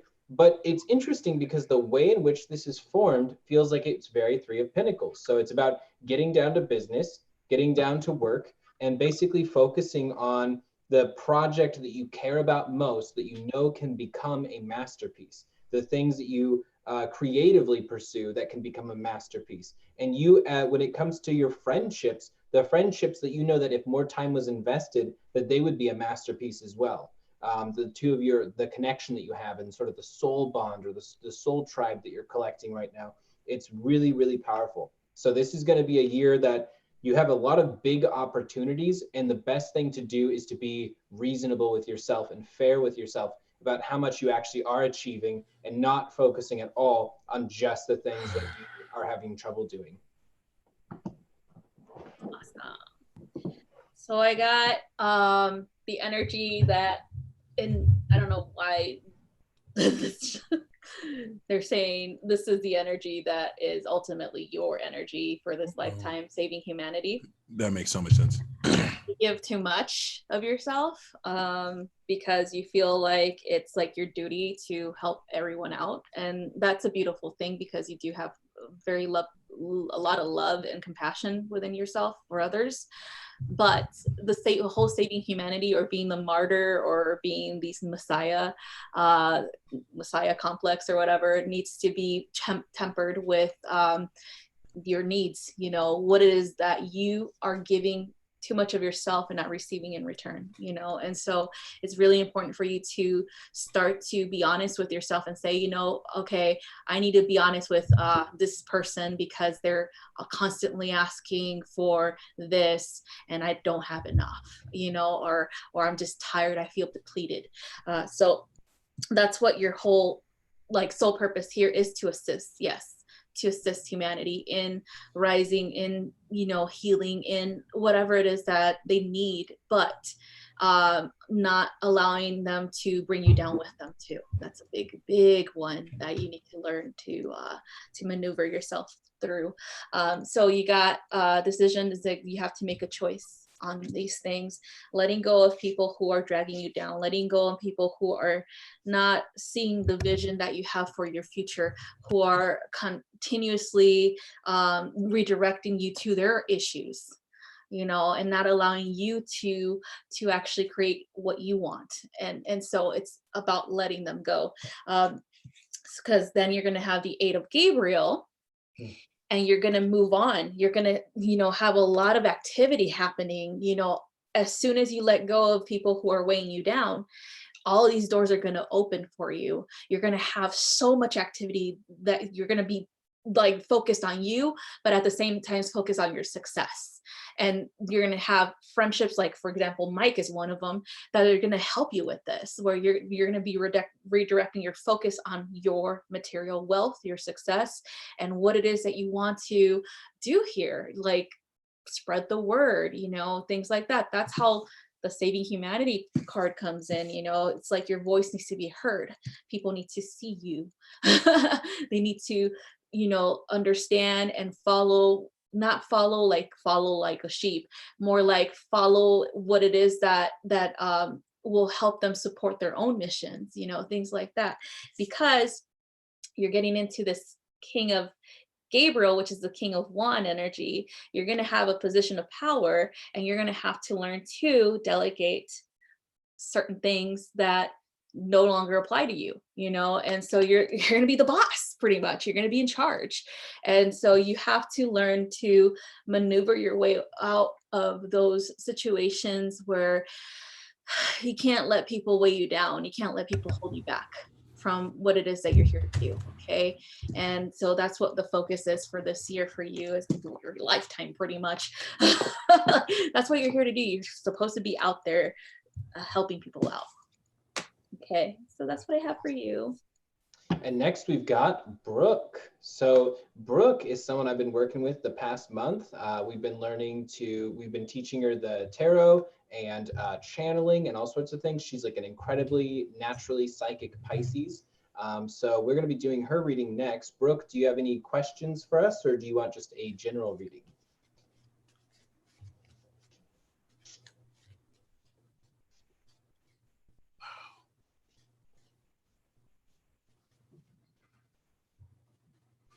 Brooke, while you specify, the underlying theme we have for you this week is stepping into your masculine power and really, and really, you know, claiming your authority, which is definitely going to, this makes so much sense. I love this. We have nothing but masculine cards for you. You got the 2 of Wands, the Hermit, and the 8 of Pentacles. So you're starting the week off determining your direction and focus. You're going introspective, and you're banging out the work to really, you know, develop your specialty. And this is what's going to give you so much authority, because everything you're continuing to create this week can't be taken from you. It's unique to you. It's work that you've put in, but there's an emphasis on claiming the masculine essence of this, which I see, which I'm pulling a lot for most women too. It's like they're getting their king queen on. It's like taking action. Right. So it's like, you know, let your nuts hang is really the energy. And we left, you know. I got right as well for with those. So definitely writing your intent, putting it down on paper, letting the magic flow that way. That's what we doing. That's the step. Well, you just stole all the words right out of my mouth. That's exactly what I was going to say. No, just I had Queen of Cups for starters.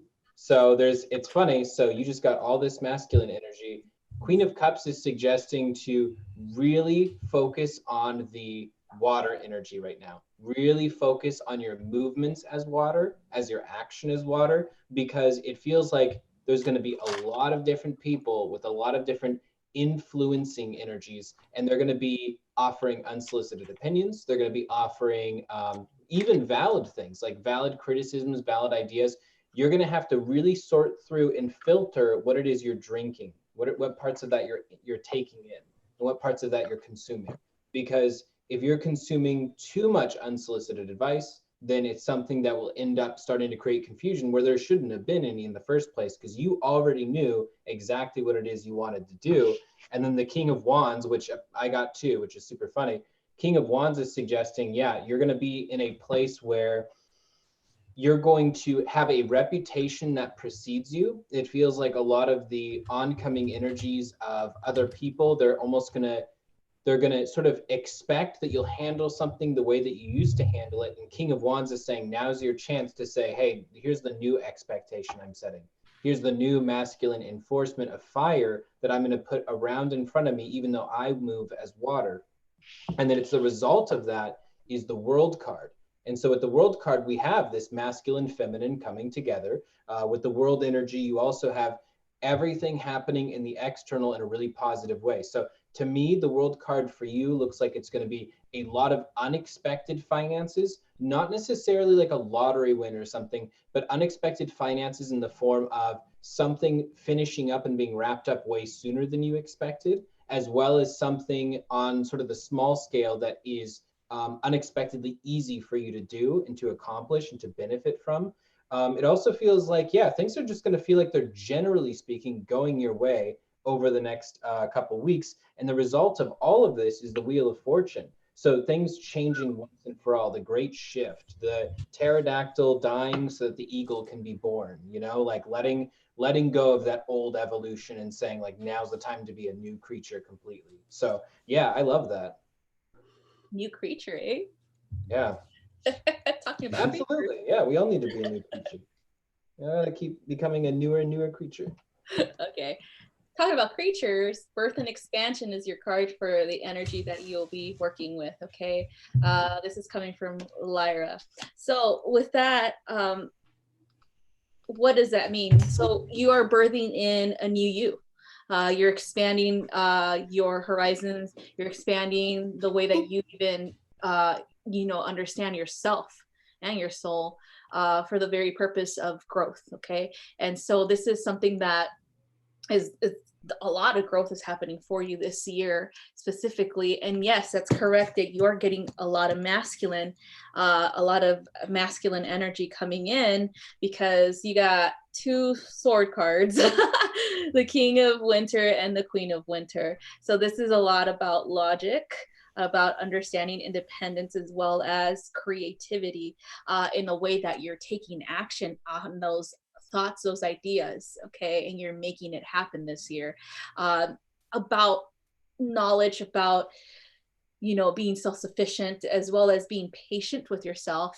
It's very important for you to step into that masculine aspect of you in that way, that the feminine, because you're very feminine, you're very flowy, you're very creative, but now you have to put that on paper. Now you have to actually go out there and get these ideas out there, actually take action on them. Okay. And so that's a good sign with both the King and Queen of Winter, because as you know, air signs are very action related as well, after they think about something, of course, and then they just know how to maneuver their way through and create that, what it is that they want to create, especially Gemini. I'm getting a lot of Gemini energy for this one in particular, because you're moving into the High Priestess.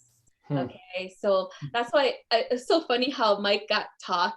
I was like, that's like, hello, the High Priestess. So a lot of the mysteries, a lot of your own personal journey, a lot of your own personal ideas need to be implemented. That's what it is. It's like you're creating this, I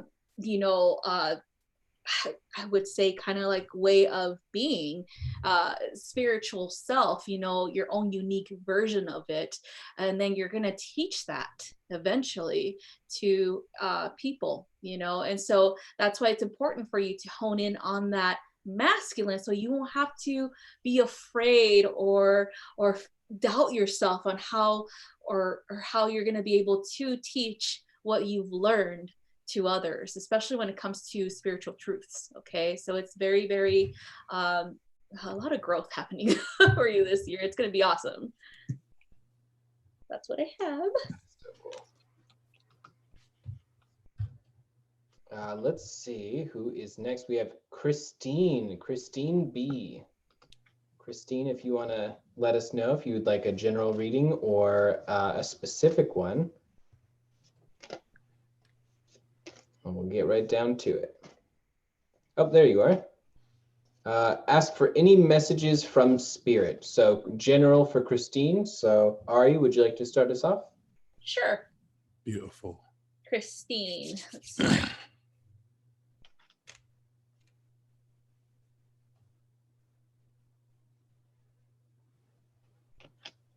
Okay, so I'm getting like these little ideas, things like the first card that showed up, or the first like message showed up, was bountiful. And so I'm getting told to pull one of these cards out here for you. So it can mean a lot of different things. It feels like you're having a breakthrough when it comes to your finances, when it comes to relationships with other people, especially when it comes to like creating a foundation that you can build these relationships off of. Okay. Another thing is like the whole I guess idea of having the happily ever after is going to happen in that way, because you're actually taking the time to ask yourself, like, what is it that, how is that going to look like? Like, what do I really want? But bounty is another thing that has to do with money. And so that creating those relationships that are supportive, especially if you feel supportive, then you're going to be able to manifest whatever it is that you want and desire, because you feel that support, you feel safe, you feel embraced. So I got your, the first card was the King of Michael. So again, this is the King of Swords. So this is about having an objective and then realizing it, as well as being ambitious.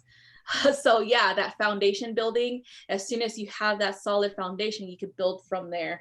You could build your kingdom off of that, especially when it comes to being honest with other people and with yourself on what it is that you really desire. The next card you got was the Seven of Raphael, and this is about making a choice. It's time for you to make a choice on that, on being clear with your intentions, taking action when you need to, and then of course a need for you to detox. They're saying detox from those people that might be or are causing you hardship right now, or causing any type of discomfort right now. So I'm going to pull a galactic card. They're kind of like leading me to that as well. So again, then you have the Two of Michael, which is the Two of Swords. So what's going on with this, making choices? Like, what are you going to do? Are you going to choose the same road, or are you going to choose a new one? It's about that right now for you specifically, because it's going to lead to something better. If you decide to choose the same road, then try to maneuver it in a different direction.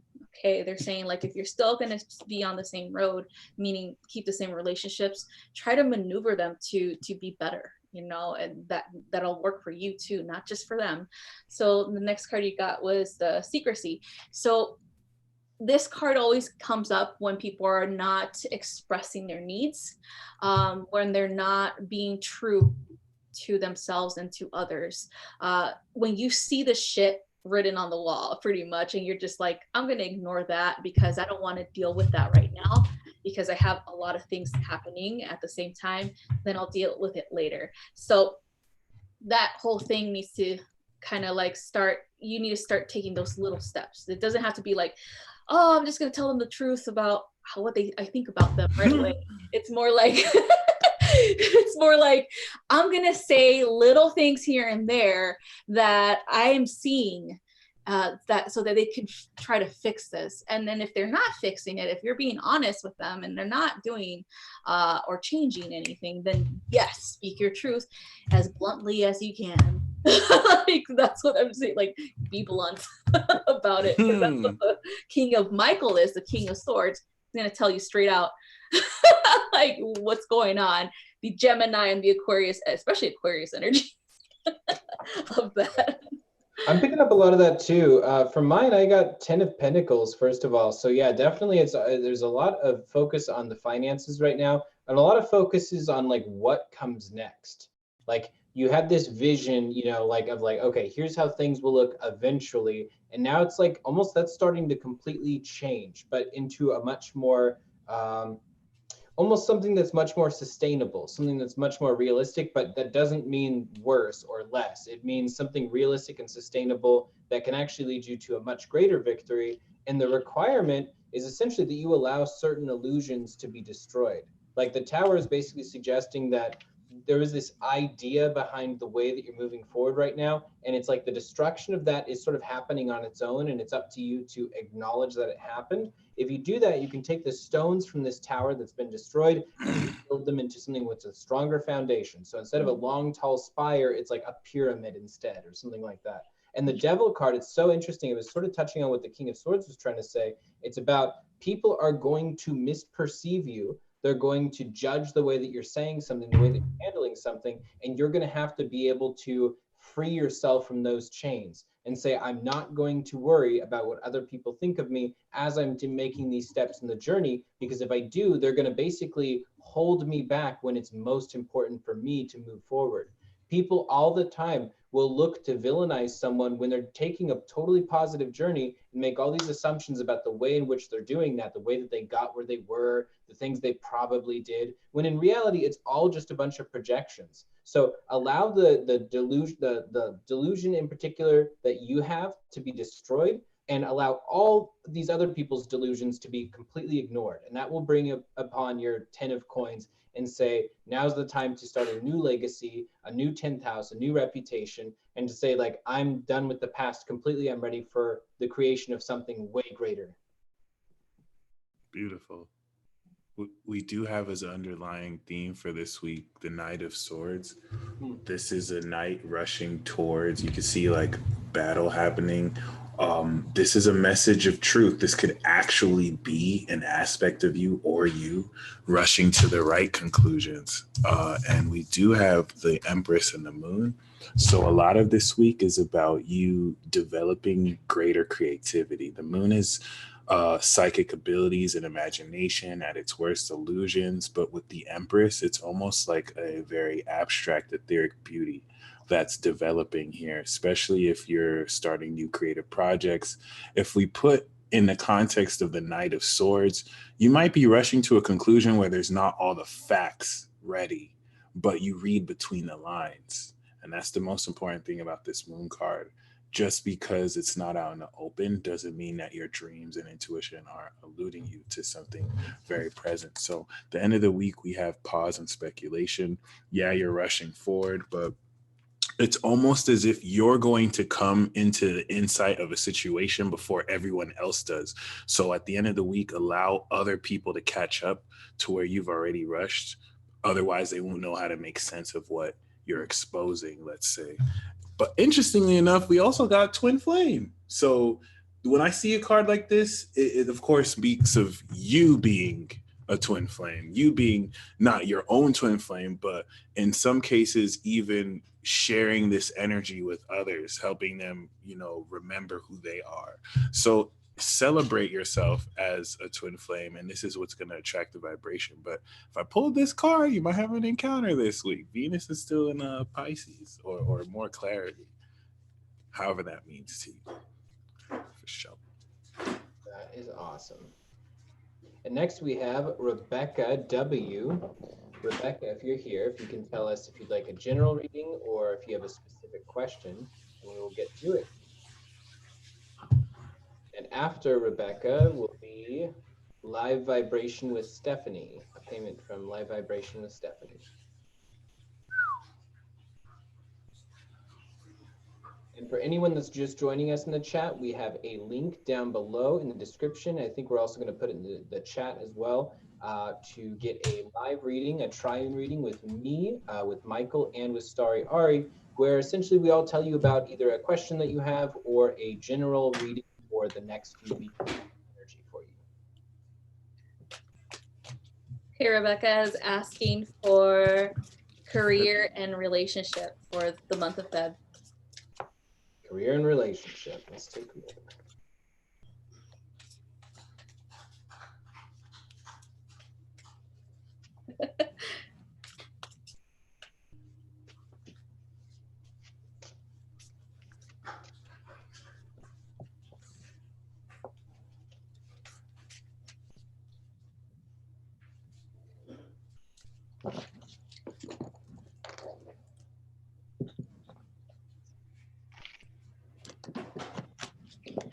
Okay, let's see. Oops. Whoa. Okay.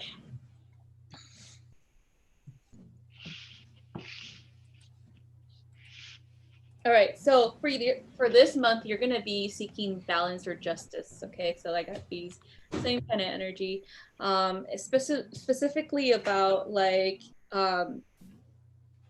career. Okay, seeking to balance career and your personal life. Okay, sometimes it feels like you get a little bit overwhelmed with the career aspect of things, where you're kind of like overthinking it. The Nine of Winter, where you feel like you should be doing more, or you should be somewhere else right now, where you should be super successful, you should be, surpassing all these other people and things like that, which is not you're just feeling the energy of the future. That's what I keep hearing. It's like, you're going to be successful. Things are going to be very, very different.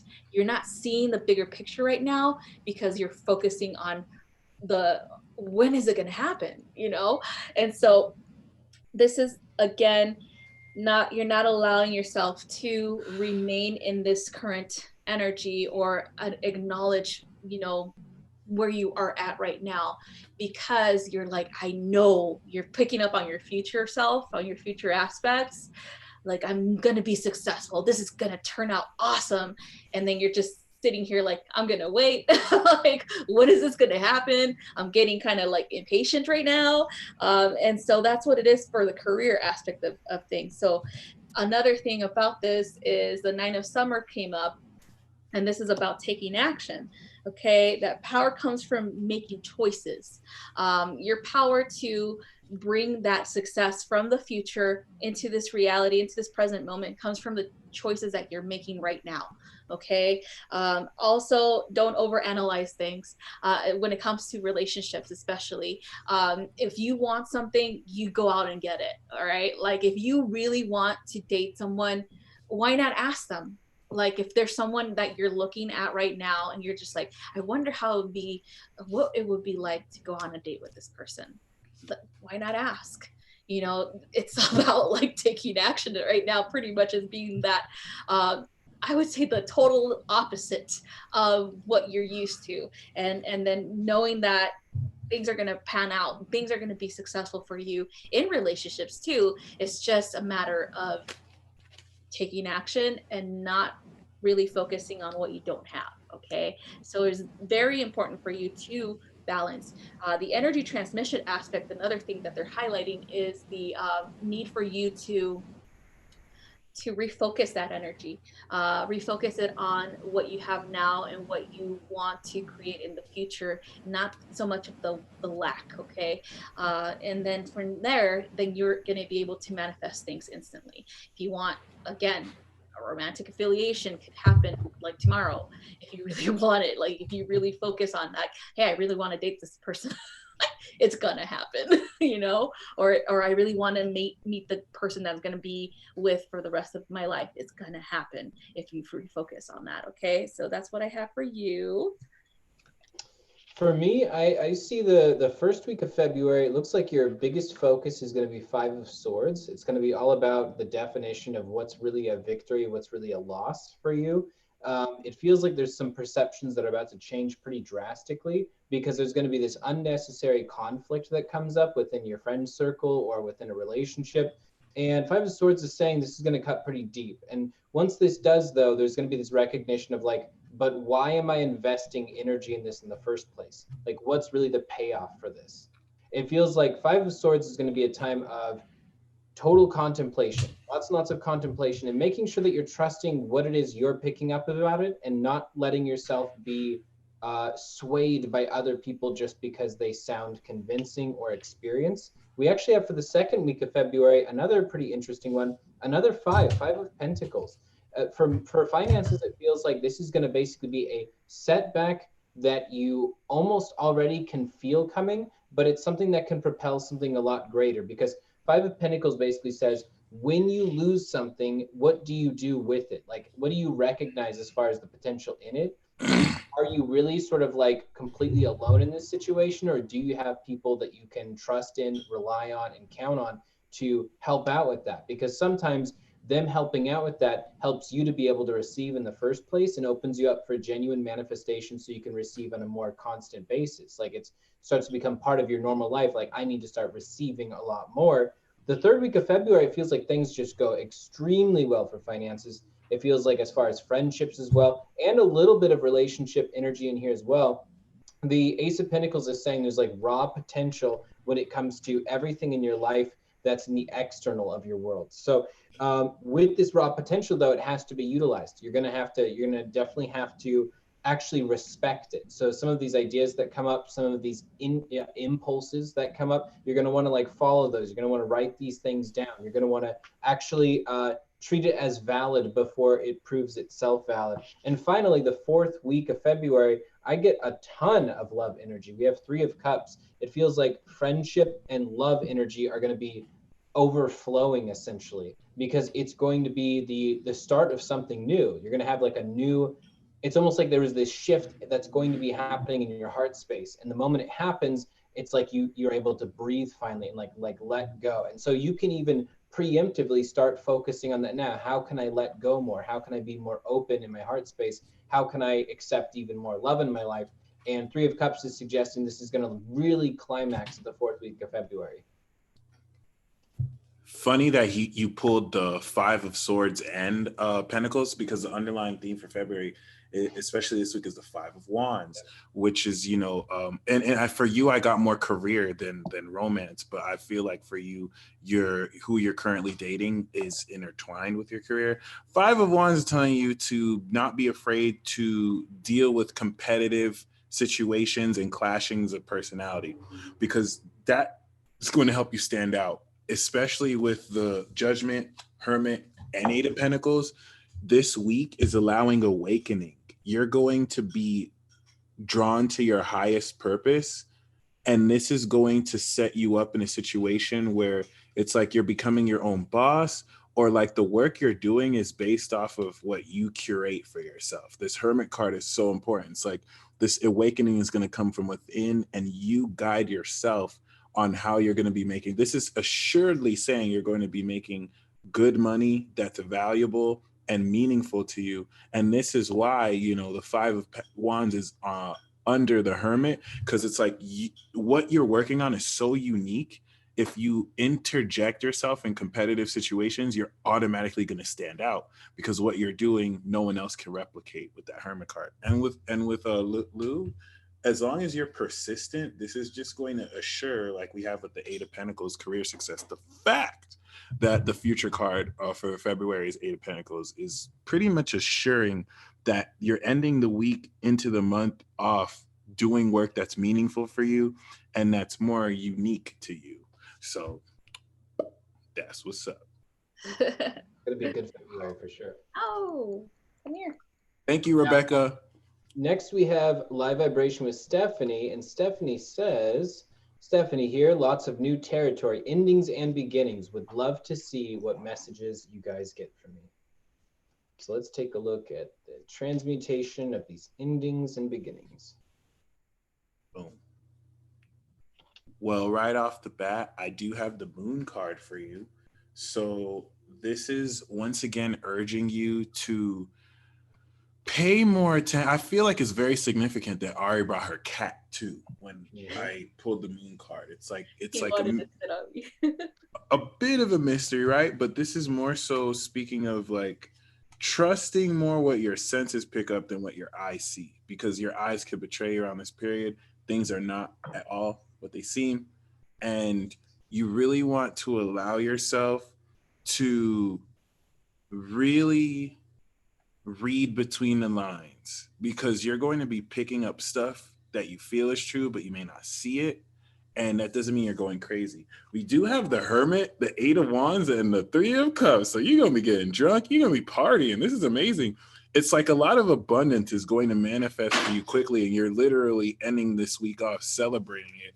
So, I mean, that's what's up. I feel like with the Moon card, though, there's a bit of a secluded mystery to this, where it's like you can't put your finger on exactly what's occurring, but this is meant to guide you accordingly. It's also meant to help, like, in this process, develop your psychic abilities.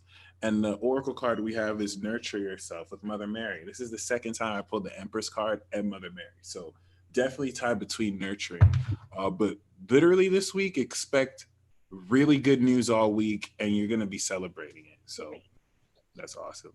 Yeah, no, I picked that up too. And I get, first and foremost, I get justice. So for you, yeah, as far as the endings and beginnings energy and sort of saying like, how am I going to step through that transition? Justice really focuses on how we give ourselves justice. It's not just the way that the justice system or some external situation can give us justice. How can we give that to ourselves? Like, for instance, speaking honestly about what it is we desire, like, and admitting that to ourselves and then going for it, telling other people what boundaries we have and then enforcing them as if like they're law to us.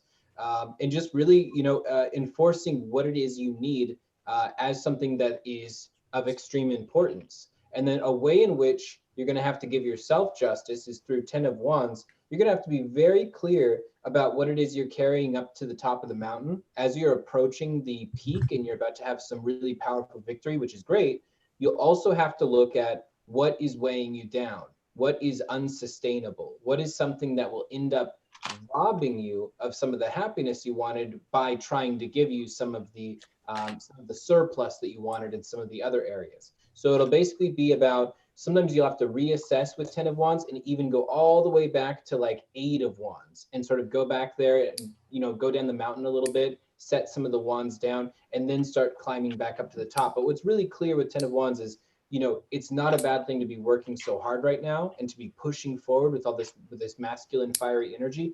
At the same time, just make sure that you're being reasonable with yourself about what you can handle, not in the near future, but multiplied by the next few years. So that the expectation you set for yourself is something that you're going to really have to sort of stick to in a lot of different ways. Ace of Swords is saying that, yeah, you're definitely going to be cutting through some old ideologies and creating a brand new one. It feels like this is the representation of a life philosophy that you're about to adopt. There's some new framework of thinking. It could be like you listen to a motivational speaker who says something, or you listen to some other person who has basically a gem of wisdom. And the moment you hear it, Ace of Swords says that it's like you naturally start to apply it to your entire life universally, and then seeing how it works out, and things really will start working out pretty awesome. So be open-minded to new wisdom coming in, as long as they're not basically focused in the sort of rigid thinking patterns, and something that's new and it's powerful. It feels like Ace of Swords is also saying that this is going to be a very mystical month ahead. Like it's going to be full of astral travel or meditation, basically just like staying in the purple energy a lot, staying in a very flowing energy. Okay, I gotta get my reading in. Come on. Okay, here. Get on my shoulder then.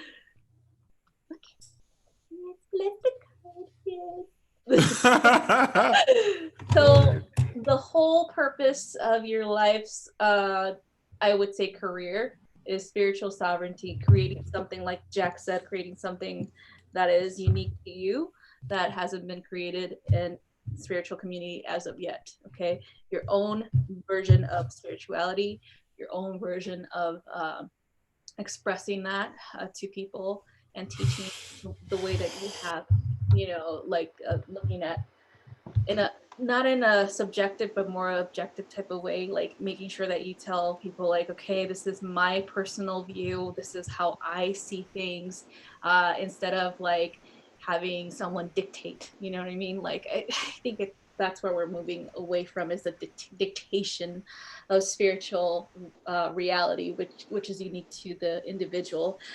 Instead of dictating, it's more like sharing of our experiences, and that's what you're going to bring to the table in that sense. You got the Nine of Gabriel, and this is about staying determined with what it is that you want to create. What is it that you're planning to do? Your goals, looking forward towards accomplishing those goals, as well as preparing for and receiving assistance with this. Okay, it feels like there's a lot of activity that's going to happen, but they're also asking you to be open to receive assistance with what you want to create as well. So it's like kind of like a group effort type of thing.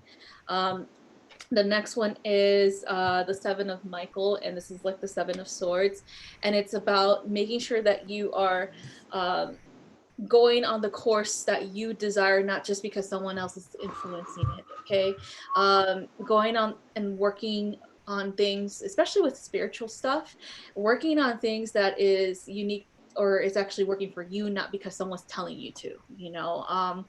Doing a review of the details that you're getting, especially when it comes to some stuff that it might feel like it's truth sprinkled with a little bit of manipulation, because there's a lot of that going on. Just deciphering that and just taking what actually makes sense to you and ignoring the projections of others. Okay, it's not like ignoring, it's more like, okay, that doesn't make sense, that doesn't apply to me. And then of course, with that being said, it's unique work, it's unique to you, it's your own soul's growth. So it does take a lonely road in so many ways, but that doesn't mean that you can't share this road with others. You can't share what you've learned with others. Okay, because again, the Three of Cups, I got the Three of Raphael, because eventually you're going to be sharing a lot of your success, a lot of your happiness with other people. You're going to be partying, like Mike said. And you're going to be thriving. Okay, so that's where all of this is leading to. It's like everything that you're doing for yourself and assisting others is leading to your happily ever after, so to speak. Okay, so that's what I have for you. Yeah. Do we have Lisa next? Next we have Shannon. Shannon. T. So Shannon, if you can let us know if you'd like a reading or a general reading. Wow, you guys showed up. Appreciate y'all. Yeah, seriously. That's what's up. When we were playing the elevator music, I was like, okay. I think that's really what brought everyone in. Yeah. The elevator music, yeah. It's so soothing. Just gotta take it to another floor. Or it could have just been Mike singing, That too.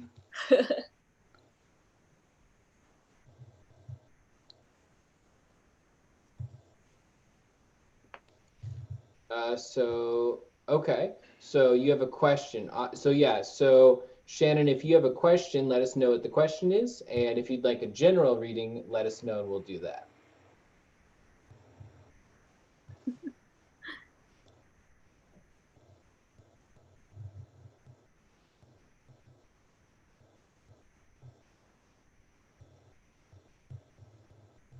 What are you looking at me for, huh? He always does this. Every time I put him down, it's Zach's cat. He's so spoiled. He's like a baby. He wants to be carried everywhere. So every time I put him down, he just stares at me like, when are you going to pick me up? You can carry me there. Yes, he does a little stare. A little stalker stare. Let's cuddle with him. Oh, buddy. Yes. You just want loves. You guys ever have a black cat? This is how they are. Word. Love to cuddle. Yeah, I want a pet cat and I want a pet mongoose.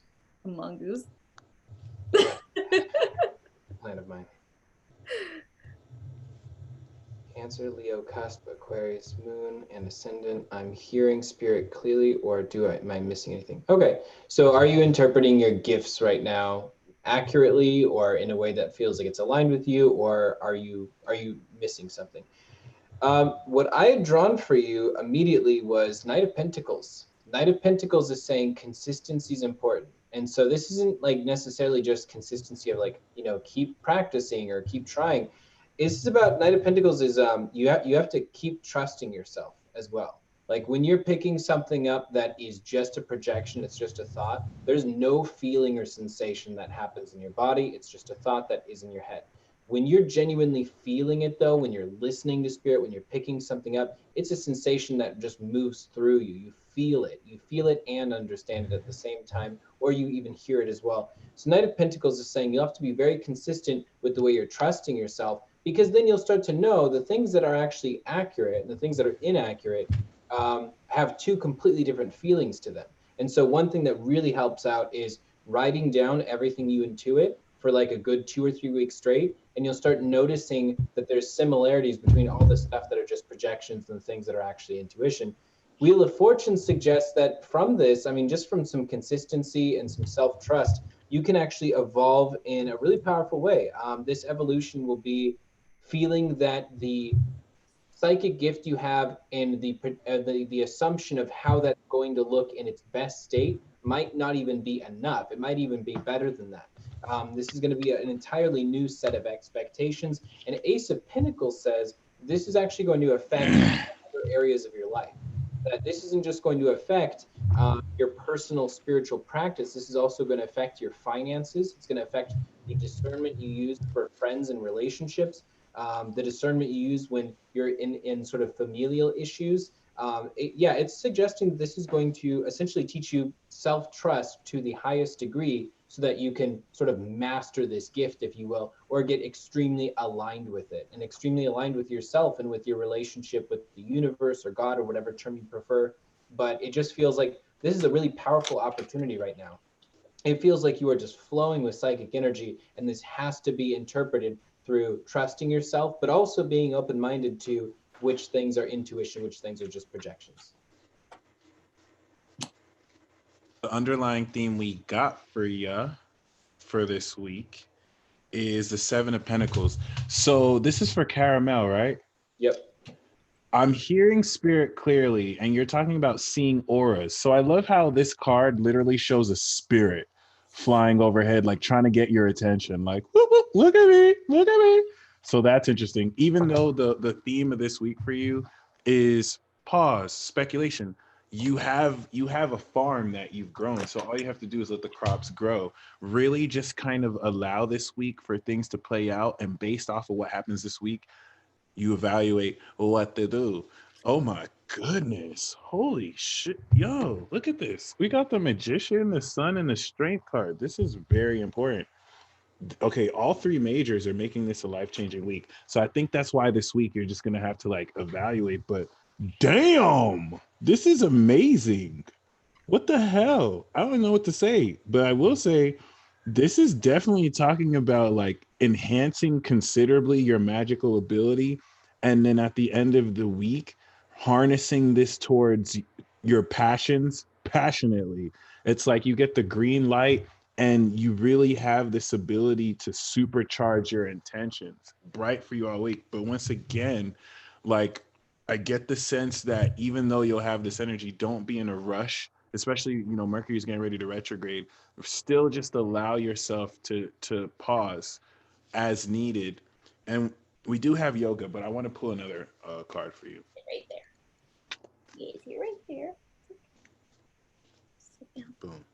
Take charge of the situation. Word to Moses.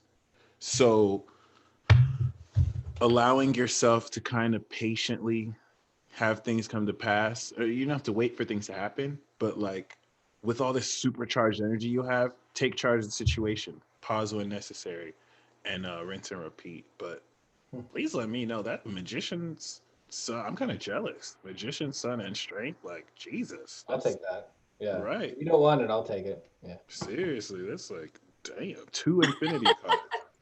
Christine, your cat. Okay, so what I got for you, Caramel, is you're seeing the one. Okay. the one, the creator force energy all around you. Now it is a matter of what those orbs represent, depending on the size, the color, the feeling that you get when you see them. They'll represent different things for you, okay? You could start off by color, for example. Every color has a different connection. It could be an emotional connection. It could be, if you believe in archangels, it could be a connection to them, you know, things like that.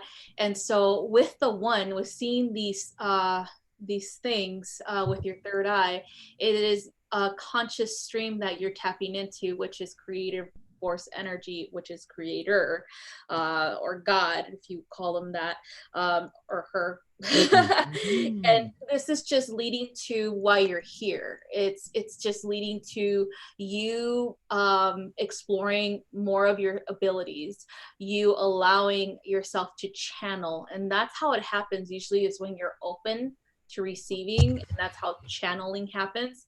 You don't get in the way and you don't question, it just happens, it just flows in. You just start seeing orbs, you start seeing things, whatever.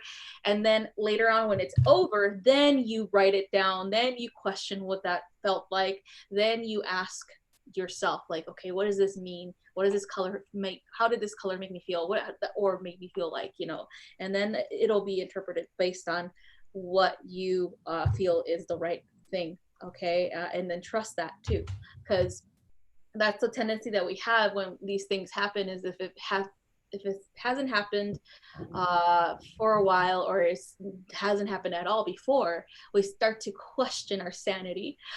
We start to question if what we were seeing was even real, you know. And so then we start to question, like,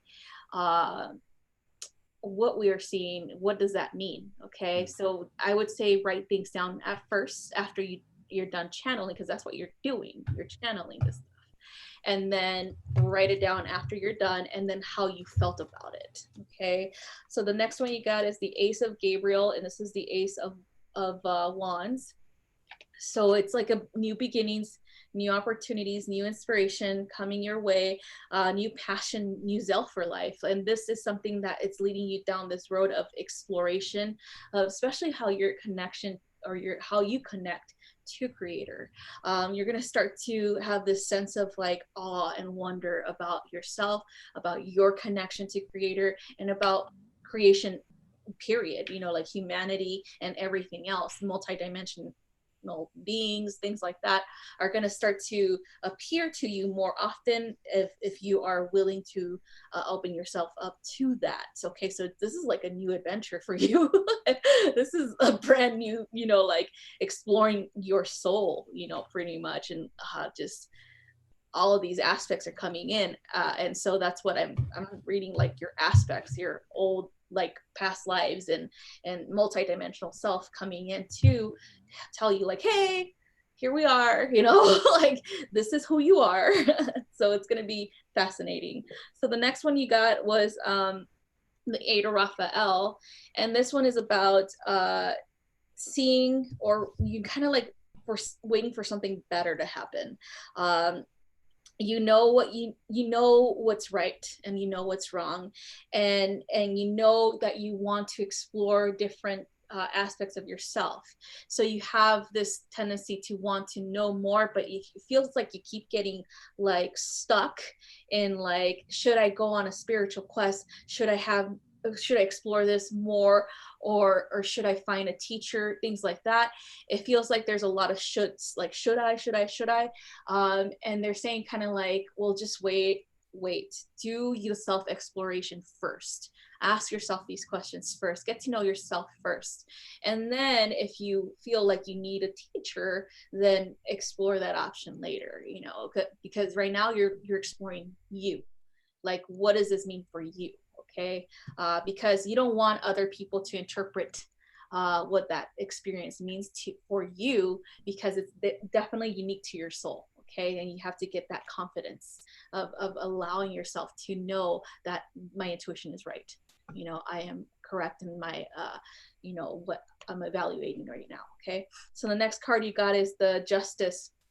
balance. Okay, so I feel like this is all about balance, about understanding yourself more, and then yes, exploring different spiritual practices or teachers later, but the more that you balance the need for you to explore your own personal belief system, the more that things are going to be balanced out in your reality as well. It feels like there's like a sense of you wanting to make things fair, you know, and just, of course, in the world, especially when it comes to this stuff with psychic abilities, like making people understand that everyone is psychic, making people understand that there's nothing wrong with being psychic. It feels like you're heading in that direction where you're going to be one of many people who are pioneering that movement with self-acceptance of their connection to creator as well as their own abilities, you know, where a lot of people are just going to be like, oh, that's not real. You are going to be one of those people who's like, I'll show you how real it is. Like, you're going to be pioneering that. Okay, so that's what I have for you. That is awesome. And next we have Alexandra. Alexandra, if you are here, can you let us know what your question is if you have one? Otherwise, we will give you a general reading. Alexandra, it's such a cool name.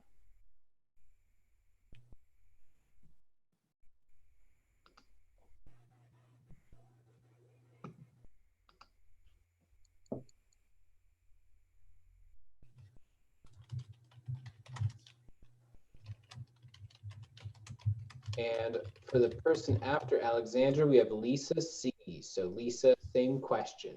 You can let us know. How many people do we have so far? We've got Alexandra, Lisa, Robert, Sarah, and Christian. So we have these are the last 5. We're gonna make it to the witching hour, don't worry. 5 hours later. Oh, wait, no, oh my God, Ari, what have you done? Yeah, so now we have another one. We also have Suzanne now. So now we have a 6th one.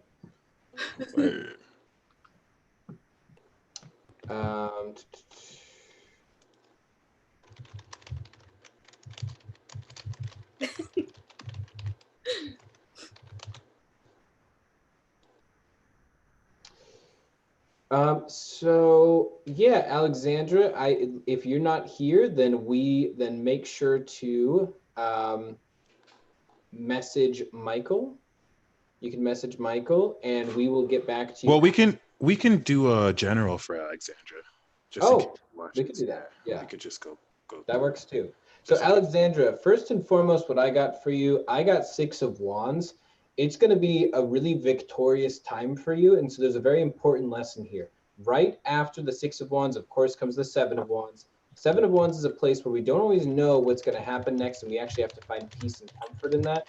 The 6 of Wands, the reason that you're getting this, it's so important that you recognize and celebrate the victories that you create for yourself, because there's this, this natural inclination sometimes to be like humble and to want to say like, oh no, it wasn't that big of a deal. Like, yeah, I did okay, but I could have done better, and all this different stuff. The reality is it's important to give yourself a healthy level of acceptance of your victory and to congratulate yourself for it and let other people do the same and to accept it, because then it gives you a baseline so that you know exactly what the threshold is for what you consider the next step forward. Without that recognition, it can basically just only stay the same or less. Like, that's the only options there. So 7 of Wands is a very uncomfortable place if you don't acknowledge the power of the 6 of Wands that you created for yourself. And it's an extremely beautiful place and very easy to navigate if you indulge in the 6 of Wands and give yourself that recognition. And it's funny because the Justice card, very Libra, and basically saying the same thing. Make sure to give yourself a fair and balanced place in your life right now. Like, if you're prioritizing other people and making other things better for everyone else, now's the time to make sure that you are giving to yourself equally, or even 51% for you, 49% for everyone else, so that you can sustainably keep giving. If you want to be so giving and so positive and so helpful to people, you have to make sure that you are applying that philosophy to your own life. And it's funny because literally it climaxes with the Six of Coins here. Six of Coins is saying that you're literally about to not only have that victory from the Six of Wands, but then you're about to receive some sort of unexpected abundance or some really positive opportunity. And what does the Six of Wands challenge us to do? It challenges us to make sure that we are managing our finances or the opportunities that we're gifted with, or even our friendships, and making sure that we have a even and natural distribution.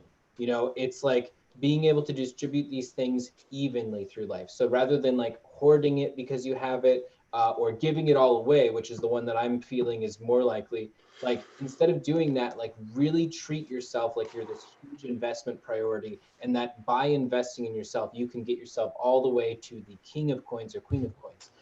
So it just feels really powerful. But if you just look at the energy of these cards, it's extremely vibrant and successful and abundant. And so that's what February is going to be all about for you, if you let it, if you let it.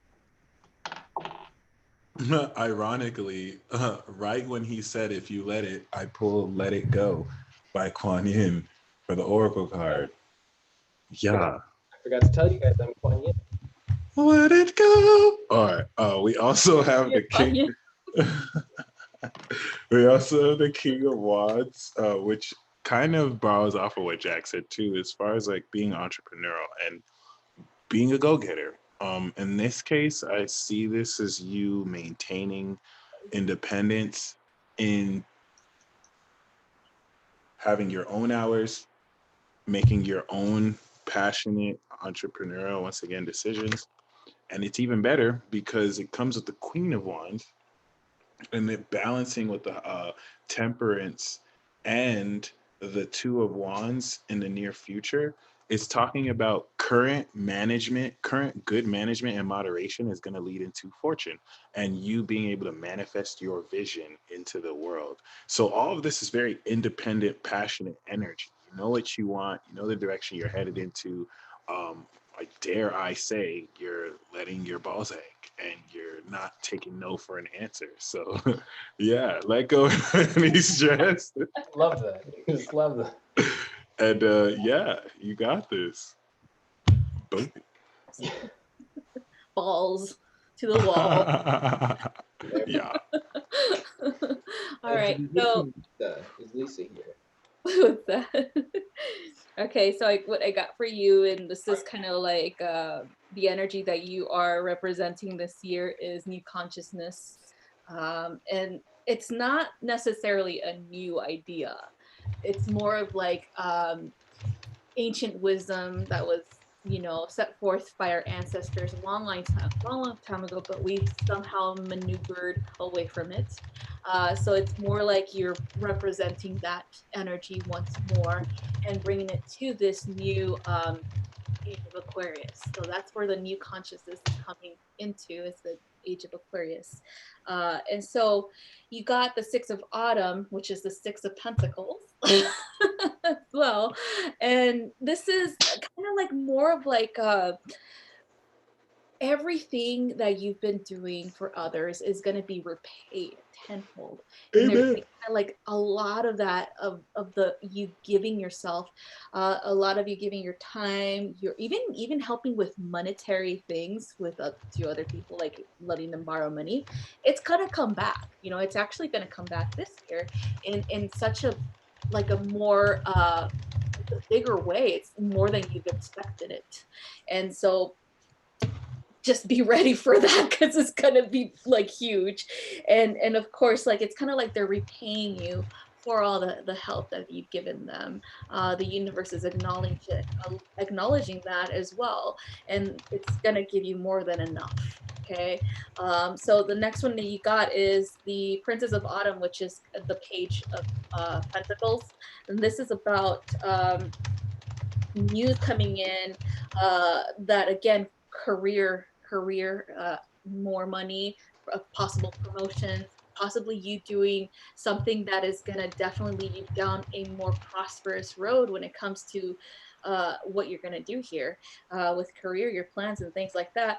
And so it feels like you're going to get help in that direction. Like you're gonna get pushed a little bit of a nudge by the universe. Like let's go this direction instead because this direction has more prosperity, more abundance than this one. Okay, so all you're gonna need is strength to choose. Choose that road and not be afraid to do something different, not be afraid to ask for what you really what you really desire, not being afraid to even just tell people straight out like, hey man, like this is what I'm here to do. Like this is my mission, this is why I'm here, this is why I was born. So it's definitely going to utilize a lot of inner strength, and in order for you to be a person that is going to be influential eventually. So that's definitely going to happen this year. You're going to transition into that position of, I would say, influence. All right, so that's what I have for you. All right. And Lisa Sarah. what? Oh no, I was gonna say Lisa Sarah, right? She's next. Lisa C. Yeah. Oh, Lisa It's C. in PayPal. She's Lisa C. Whoever that is, you are next. Oh, So then one more and then Lisa Sarah. Bam. Yeah, so I just see the PayPal side. So I have Lisa C, Robert J, Sarah P, Christian G, and Suzanne C. Oh no, Lisa C is Lisa Sarah. Lisa Sarah Cohen. All right, perfect.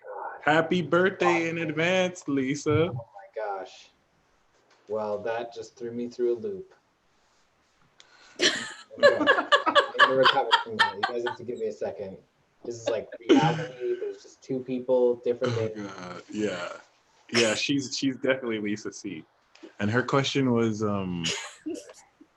general messages for my birthday this February 4th. Awesome. Well, for me, I'm picking up right away Page of Pentacles. So this is going to be about success through youthfulness, success through vibrancy, success through small things that don't even necessarily seem like they necessarily will become something really huge. So Page of Pentacles could be, for instance, if you were to take a painting class just randomly and you find out you're actually really good at it and you find out you have a knack for it and there's actually a real talent here, something that doesn't have to be monetized by any means, but it could be. It's absolutely another option for you. That's what I'm feeling for you with Page of Pentacles. And then what's interesting is Seven of Swords is suggesting that one thing that's going to be coming up for this month for you a lot is going to be needing to basically remove certain elements from your life. So Seven of Swords, a lot of times this is going to be in the form of friendships that are imbalanced. This will be relationships that are toxic, family members. Obviously we don't have to like tell these people that they're like excommunicated from us, but essentially saying like it's time to walk away and it's time to conserve your burn energy. those bridges. Right. Yeah, you don't have to do anything like that. It's time to conserve your energy and focus on things that actually give back to you fully and that don't waste your time and that don't just consume you. You deserve so much better than that. You deserve freedom, you deserve happiness, you deserve love. And the Hanged Man is suggesting that any of the suffering or difficulty that really pushed you past the brink in Capricorn season is about to suddenly come into a different perspective. So with Hanged Man, it'll be like you actually are transcending because of the pain and difficulty that you faced. And this transcendence is something that makes the past start to even feel impossible. Like, sure, you might come across people that try to do the same things as before, or that try to in some way manipulate you or consume energy or be a negative influence in your life, but it's almost as if you are immune to their venom now. Like, and you're just not going to allow any more of that in. So with Seven of Swords and Hanged Man, it's a very pragmatic emotion. It's like recognizing the pain and sort of letting that all flow out and being able to say like, oh, and here's the practical uses for what I experienced. Like there's a real power to this. So it feels good. It feels like you're going to be just breaking through all kinds of walls and ceilings and reforming a new foundation and a new house entirely.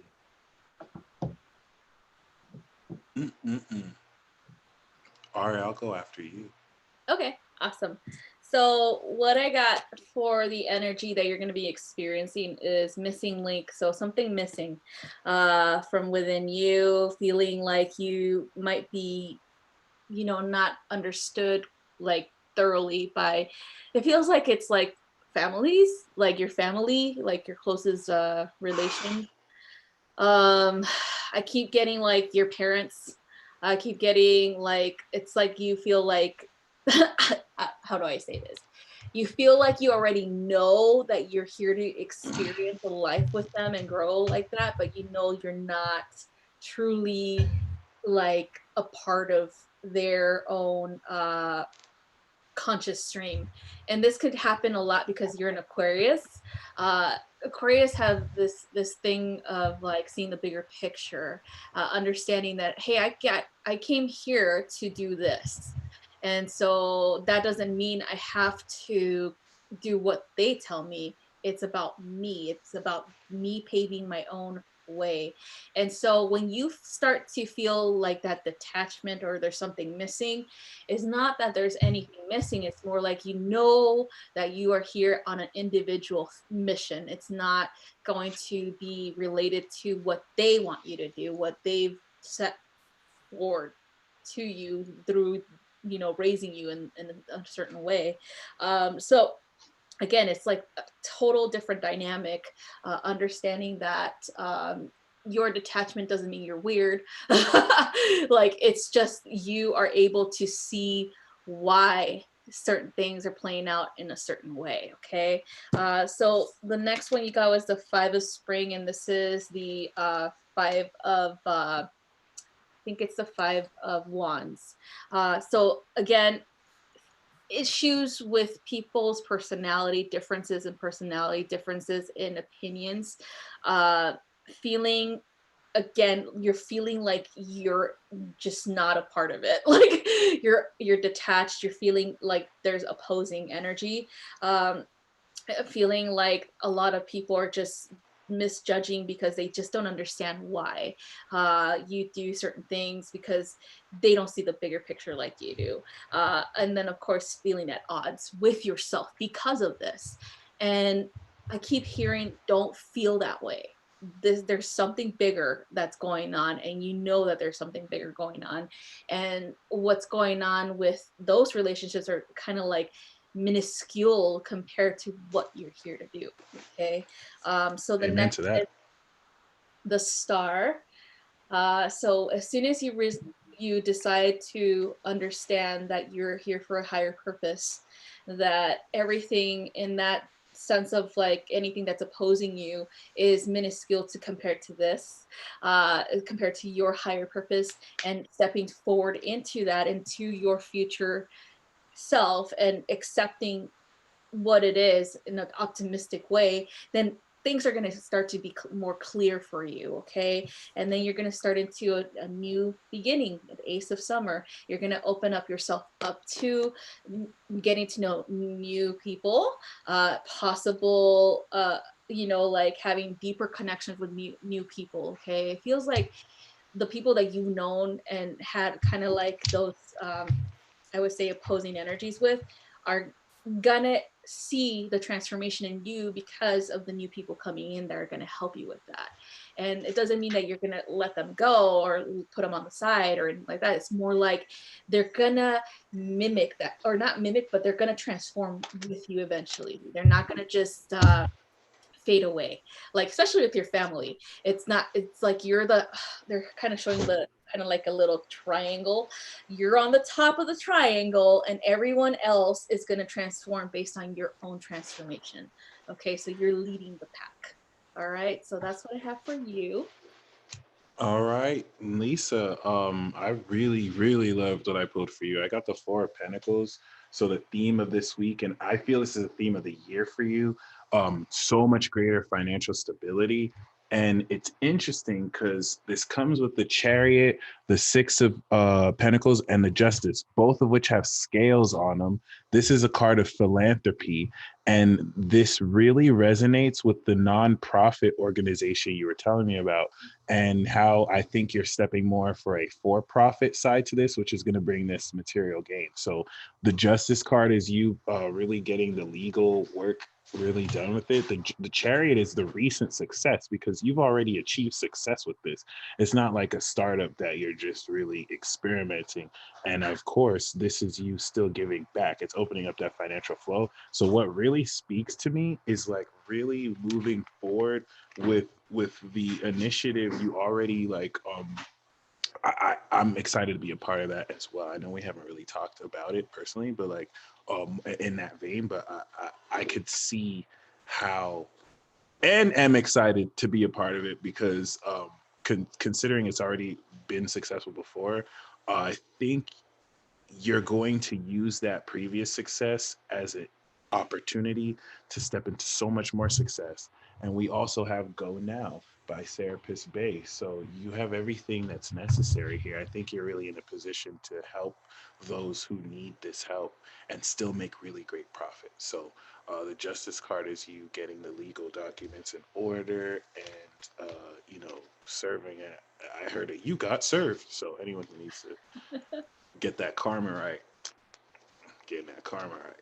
Boom. I love all the justice energy we've had tonight. We've had the justice card like 8 times. Yeah. So Robert J and Sarah P, if you guys are here, let us know if you have a question. Otherwise, we will just jump right into a general.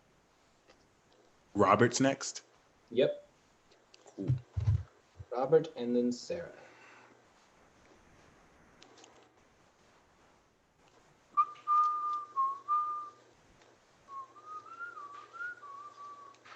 You're welcome, Lisa. Oh. Sarah said general for her. Awesome. And we'll see if Spiritual gorilla. Okay, spiritual gorilla is Robert. Well, Robert, you've got some pretty awesome stuff coming up for you. For starters, we have, well, let me just check. You're just going to let the universe take the wheel. Awesome. Okay. Well, it looks like the one focus energy here is Knight of Coins. So there's a level of pride with the day-to-day work that you're doing. It feels like Knight of Coins is saying your consistency is not only going to bring you some short-term benefits, but it's going to bring you some serious long-term explosions of abundance in all sorts of different directions. This feels like it kind of goes beyond money a little bit. It feels like it's the difference of moving to a different bracket in life. And that doesn't necessarily just mean like a tax bracket. It just means you are moving to another level completely. And it's funny because Knight of Coins is basically just trying to encourage to keep doing what you're doing. But the Queen of Pentacles is saying, by the way, there's this vision of your future where you've created your own personal Garden of Eden. So whether that's a cabin in the woods or a mansion in LA, whatever it is, clearly are going to be making a world that you desire and putting it into the works as of just these next few weeks. You're really going to be doing some important work that's going to affect your long term, because the 10 of Cups is showing that not only are you in sort of this individual role making a lot of really powerful changes right now, but apparently you're going to be aligning with everyone else that really needs to be on your team. Other people that are supportive, other people that that vibrate in the same sort of level that you're vibrating in right now. It's like Ten of Cups is suggesting you're going to meet people who are full of passion, full of excitement, full of a positive direction, and full of alignment. And you're going to just be able to discern just the moment you meet them who's who, and sort of it just feels like there's going to be ridiculous amounts of synchronicities. And they're going to feel like it's almost going to start to feel kind of bizarre how many synchronicities are falling into place. Like not just the numerology ones, but synchronicities as far as meeting up with people in places you didn't expect to, seeing people that you met at a party or whatever in some other place. Like there's going to be so many odd moments that are coming up for you. They're all confirmation that you're staying on your path and you will create your own personal Garden of Eden. This week with the 8 of Cups, as an underlying theme, you're walking away from old emotional investments. I get the sense that you're a bit disappointed because you opened up to people around you about an amazing idea and they want to look at you like you're an idiot when you actually have the advantage here. Seven of Wands is almost like you feeling outnumbered or outclassed, but it's like you actually know what you're talking about as much as people want to act like you're not. And so you're the knight right now, rushing forward to a vision that only you see, and you're actually headed towards the right place. This is promising balance and greater moderation in your life. So overall message for you, Robert, is really don't, you're walking away from the naysayers. It's almost as if they're trying to come up with like bullshit reasons as to why they can't, or you can't really be understood or acknowledged. But thankfully, this is, what's up, Monica? Thankfully, this is nothing that's going to disadvantage you. If anything, the direction you're headed is towards victory. And we have power of joy with Maitreya. So definitely tap into the power of joy and open your heart to love or to Jesus. Lizzie's like Tom Petty's. All right, so God damn it. That's funny. I have homing beacon. Okay, you are a beacon of hope. So the witching hour is upon us. It's right now. I felt a shift as soon as you guys said his name. It like shift, like a big shift. So I was asked to pull one of the Angelarium cards as well. Stop. Ari, are you East Coast? I am Central. Central. Okay, cool. Yes. You are a beacon of light, a source of creation, as well as a channel of creative energy that is going to bring a lot of information down from source itself to be disseminated into this earth, okay, through whatever it is that you're going to use it for, through either speaking about your experiences, giving advice, things like that. The reason why is because even if that beacon energy is also a connection, okay, it's also the root or the yesod position in the tree of life, okay. So this is kind of like as above so below type of energy, and this is what you're representing here on this earth at this time for this lifetime, is that you are bringing the knowledge that is above and finally rooting it into this reality here, okay, on this plane, because there's a lot of people who are not ready to change into or transition into the age of Aquarius, and you are presenting easier, I guess you could say, a more supportive way to transition, okay, instead of like the whole suffering when it comes to letting go of the old ways and stepping into the new. You are going to assist these people with that, with trying to give them advice on how to release old patterns, how to release fears, limiting beliefs, things like that. And so this is something that has been foretold of your birth here, why you're here, is that's what it is. And that's why it's going to be challenging in so many ways, where there's going to be people who will challenge you and your own devotion to this path. And so that's why, is because you are someone who's here to bring the truth in, okay, or the truth of creator in. The next thing you got is the Knight of Gabriel, and this is about taking action. The Knight of, was it the Knight of Wands? So this is about you going for your goals and actually going for your passions, feeling like even though you are stepping into a role that is going to be sometimes difficult and challenging, you're still up for the challenge. You're still here like, fuck it, you know what? If they don't believe me, if they don't want to hear it, then whatever, I'm going to move on. I'm going to continue talking. I'm going to continue to help whoever is willing and accepting of my help. Okay.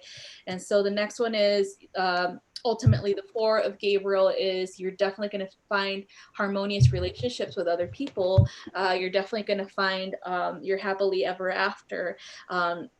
you're going to allow yourself to celebrate your accomplishments and everything that you've done thus far with assisting others. Okay, you need to celebrate that because you need to keep motivating yourself to continue on. All right.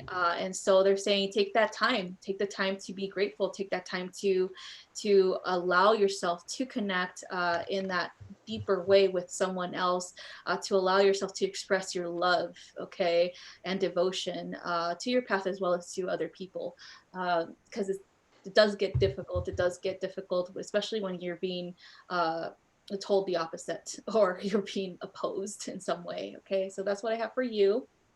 So Christine, Alexandra actually did ask a question, but her comment never came through. So she didn't want a general. She wanted to talk about her recent heartbreak and insight about that. So for the interest of time, I know we still have some more left. If we can perhaps, I know we already gave a general, so I do believe some of what you said is pertinent to that. But if there's anything you want to add, what I'll add is, interestingly enough, the Six of Cups is this soulmate situation. And we do have the past. There was blissful feelings, you know, with you too. But then we have the Eight of Pentacles and the Devil card. So it's like through the Eight of Pentacles is supposed to be present, but the Devil card is this toxicity that I feel like you recently had to uncover and expose, and also being a future element. So watch out for any obsessive addictions. But interestingly enough, despite the heartbreak, I get the sense that the connection between you and this person still exists and has not gone anywhere, which is quite interesting. So keep that in mind, because the Eight of Pentacles is you working through this dynamic in ways that addresses any toxicity that's arisen. And Epona wants you to heal with crystals, crystal healing to help with the heartbreak. Advice I never thought I would ever give in my entire life, but makes a lot of sense. Yeah, and for me, what I got for that, I got Magician and then the Fool. So taking a step backwards. So this breakup, this might feel like it's a problem or that it's a negative thing that happened, but the Magician is suggesting that this would have been going backwards from your potential had you continued forward in it. And this potential, it's like the four areas of potential, like the potential of your intellectual movement forward, the potential of your action taking in the future, potential of your finances, and potential of your emotional self. So Magician's suggesting that what is heartbreaking right now would have taken you backwards if it had continued. So the Fool card is suggesting that it's like really important to be incredibly open-minded to that. Though it's so important to accept this heartbreak completely, to allow yourself to process that and not to think of it as a problem that you're heartbroken, but to think of it as this is something you have to experience. You have to accept it. It's going to be painful, and then it will be beautiful afterwards in the future. But it's gonna seriously take some time. You're gonna have to be very open to that. There will be the temptation, of course, to fixate on, well, maybe this can all reconnect. Maybe, it's like, but what you'll want to do the most is like step into that acceptance as soon as possible so you can move back forward into Magician, which is the path you're already on. The path of actually utilizing your potential in life with love that works, with love that actually is fulfilling, and that creates something in a really positive way. And it's equitable and it's continuous, and it's something that will be more transformative than this, which would have been more comfortable but not necessarily as positive. So yeah, it's not easy, but it's suggesting that this is definitely moving you in the right direction, even though it's the illusion of going backwards in your direction. Okay, let's see. Okay, so for you, for this question, I got the where is it? Princess of Winter, which is the page of swords. So this is like information that's coming up for you, like pretty much knowing the truth, that is uncomfortable, that it's not going to be very like, it's going to be difficult to hear, but it's also leading you to your freedom of this situation as well. And it feels like there's definitely a chance that the direction that you're taking because of this information is going to lead you towards a better road anyway. So you have to, I know it's difficult right now to think that way, but you have to try to understand that there's a lot of things that you probably weren't aware of that are going to come to the surface in this, like, because of this. A lot of people are going to come out and tell you certain things, and you're going to be like, what? Like, you probably are not going to be wanting to hear these things, but it's definitely something you need to hear. Okay. So it's going to paint a different picture of the relationship. It's going to paint a different picture of what you thought was how it was, you know? And so the next one you get is the Princess of Summer. And this is, again, the page. This is the page of, what is this one? The Page of Cups. So this one's about a new relationship coming in, a new emotional experience coming in, invitations to social gatherings, parties, things like that. As soon as you, of course, as soon as you're ready to go, of course. And so anything like that you have concerns about right now is going to eventually fade away. Okay, when this happens, when you're going to start letting things go, you're going to start being, okay, I deserve more, I deserve better, then that's when your new experience unexpectedly is going to show up. Okay. The next one you got is the Nine of Summer. Again, this is the Nine of Cups. And so wishes coming true with this new experience, with this new relationship. Your dreams are going to be fulfilled. It's just going to feel so magical, and it's going to feel so right, like you've been wanting this for a very long time and you finally got it. And it's going to be like you're like pinching yourself, like, is this real? So it's definitely heading in that direction. And the next one you got is, so this one is the secrecies. Again, secrets being revealed. Slowly but surely, you're going to have a lot of information that you're going to receive regarding this relationship, and you're going to know why they were secret. Okay, so that's what I have for you. Beautiful. And as far as the person we have next, we actually have Sarah, who said she wants a general reading. So if we can take a look at that. For Sarah, for you, I got Page of Wands, Judgment, and then Knight of Wands. So that's really interesting. That's an interesting combo. So Page of Wands is, first of all, saying you're about to step into territory that's completely uncomfortable and unknown to you. So it's like there's a positive here. You're moving forward. Basically, you know, a lot of times this will be like you get a promotion or you get some opportunity to do something excellent. But the drawback is now that you have it, you're recognizing, I don't know if I'm actually prepared for this or not. Like, I don't know if I can handle this.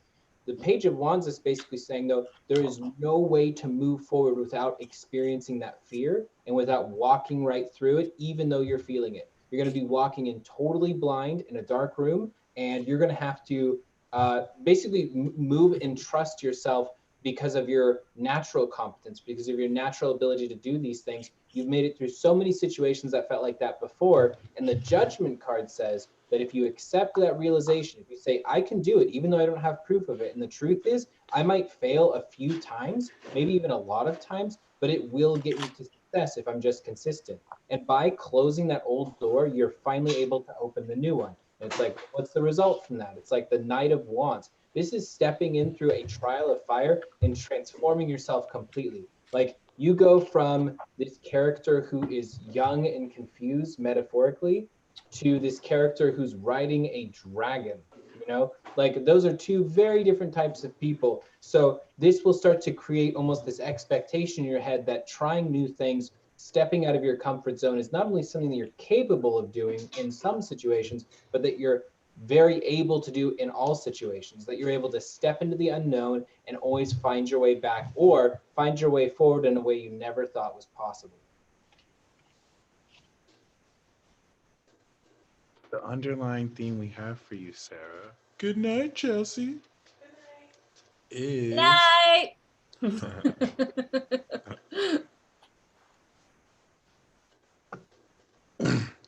the Page of Swords. You got a spy. This is the government spy working for agencies. But in this case, it could be, you know, just you coming into some new information and processing information in a new way, learning something new. I think for you, it's going to be being alerted to the truth. A little bit of gossip, but people kind of like coming to you for information without telling you that they want information from you. So be mindful of that, especially with the Eight of Swords. Right now, you might feel stuck, but you're coming through a period of recently of reinventing yourself. And we're going to see this transition from you doing so to gaining so much more courage. This, I feel like this is you. It could be someone you'll be dealing with, but it's taking the blindfolds off this week and stepping into your bold charisma and passion, which is not only necessary, but very, very, very beautiful. And the oracle card we have for you is Listen with Manjushu. Manjushu, yes. Listen, which I feel resonates with the Page of Swords too. Like really listen to what people are saying, and you'll be able to, even if they're not talking to you, it's just like you're listening in to the conversations you're hearing, and you're gaining more than you bargained for sure. And I'm All complete. right. So what I got for you is blind enthusiasm. Yes. Listen. Make sure that you get all of the information. Make sure that you actually follow your intuition and your intellect over anything else, because like Mike said, there is certain people that are going to try to coerce you into saying things, and they're going to go gossip about it and twist things around and all that stuff. And so just be prepared. It's kind of like with people who are easily I would say like so easy to trust others. Make sure you don't trust them. Like if you're feeling this some uneasy sort of way with certain people, then follow that. Okay, you're not crazy. There's something about them. Trust it. So the next one I got for you is the Knight of Michael. And again, it's time for you to kind of like move quickly on what it is that you want, okay? What it is that you desire. Have a more stronger commitment towards that goal, as well as be more diligent in the way that you maneuver your way towards it as well. It feels like there's definitely a connection to seeing things more logically in this way, that instead of letting your emotions run wild, I guess you could say, because if you do let your emotions run wild, then you will miss certain things. Okay, you're gonna miss certain tactics that you have to use to maneuver yourself towards what it is that you truly desire. So you're gonna miss out on seeing the goal for what it is, instead of being manipulated by or pulled away from it by others, okay, in situations. So the next one I have for you is the Page of Gabriel. So as soon as you do that, as soon as you decide, okay, this is what I want to do, whatever they're saying, like forget them.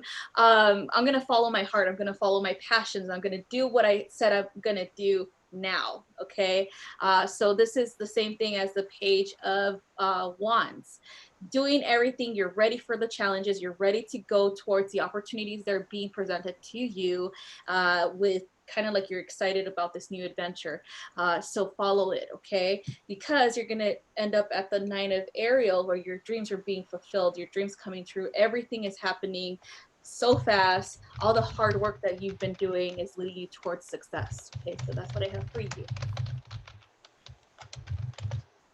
Awesome. And next we have Christian and Suzanne. So Christian and Suzanne, if you can let us know what your question is, if you have one, then we will go ahead and answer those, or do a general reading if you prefer. So just let us know.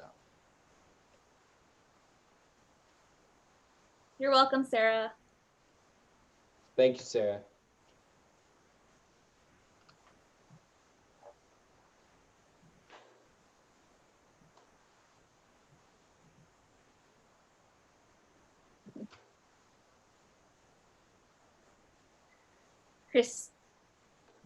Christian, that's what's up. Christian says general reading, please, and thank you.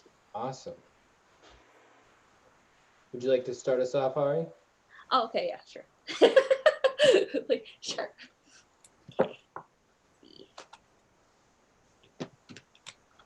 Good night, Sarah. Let's see. Oops. Whew, what a night. King of the world. I'll do Christian last. Whoa. Oh, pause. I love Sagittarius. For that reason alone. I'm not as bad as one of my fellow students that's going to be a psychologist like me. Oh my God. She just blurts everything out like she has Tourette's. I was like, what the hell, dude? Cool. And it's during class too, and the teachers are just like, okay. All right, so Christian, first one I got for you was mirror reflection. And it's kind of like the dynamics and relationships that you have with other people, okay?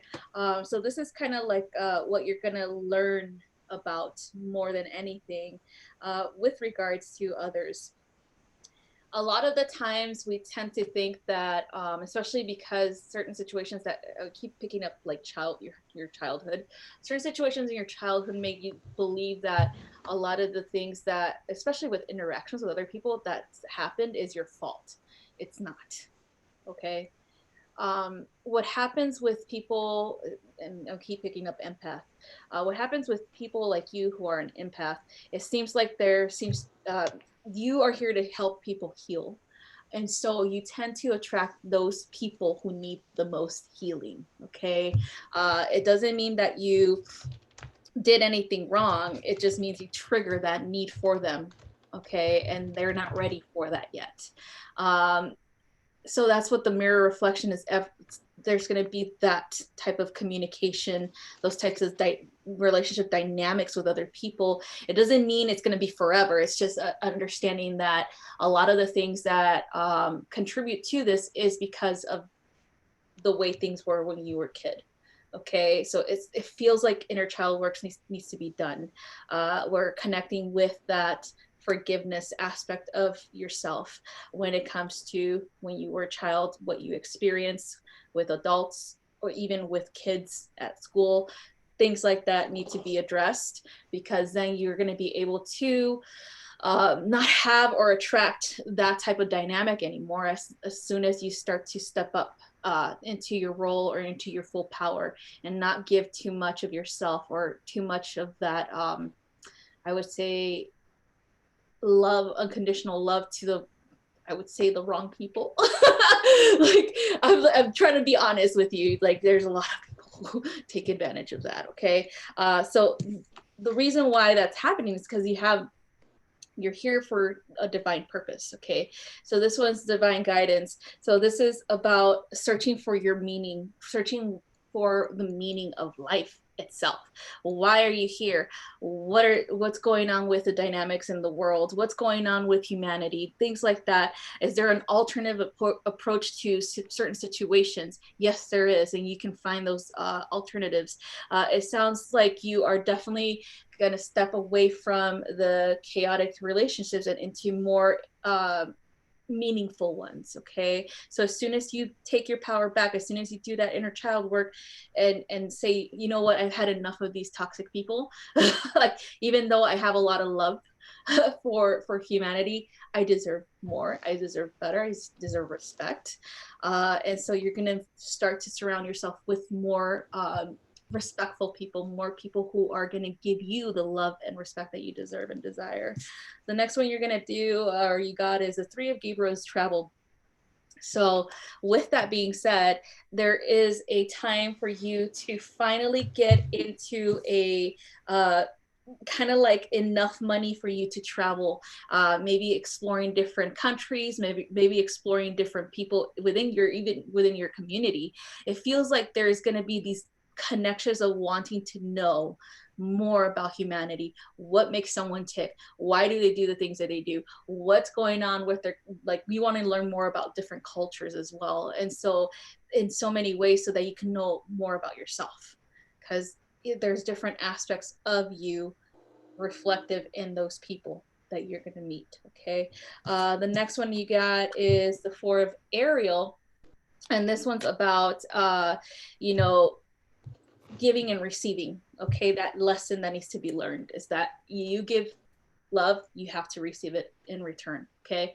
And so making sure that you are doing that, having an equal and balanced type of give and receive relationship with everyone in your life, not just you doing everything for everyone and they just, if you ask for a favor, they're ignoring you.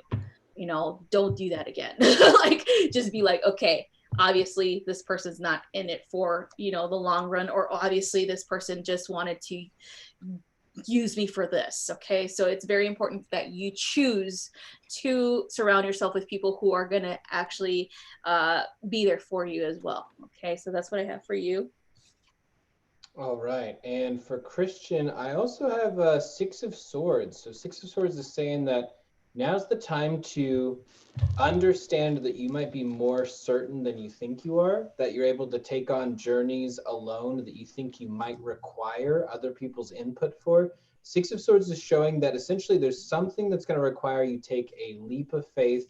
And basically this is a part of a quest where there's no proof right now. No evidence, no background data, no, it's like hasn't been explored before. This is completely new territory. And Six of Swords is saying you're going to have to like really trust that your compass of your alignment to spirit is correct. You're going to have to trust it. And before even going on the journey, if you want to make sure that the compass is aligned, you know, just think of yourself in your life like, is there anything in my life that's dishonest? And not even in the manner of like, you know, telling a lie or anything like that, but a dishonest friendship where deep down you kind of don't want to be hanging around them anymore, or a dishonest relationship where you don't really feel connected to this person anymore, or, you know, a dishonest career path or movement in your career. So examining any dishonesty, and if everything's good, if everything's clear, if everything's spoken that you want to say, then you know that your compass is going to be in perfect alignment, and this will lead you to the Magician. And so the Magician is suggesting that not only do you have a lot of potential right now, but this is potential that is going to be reminiscent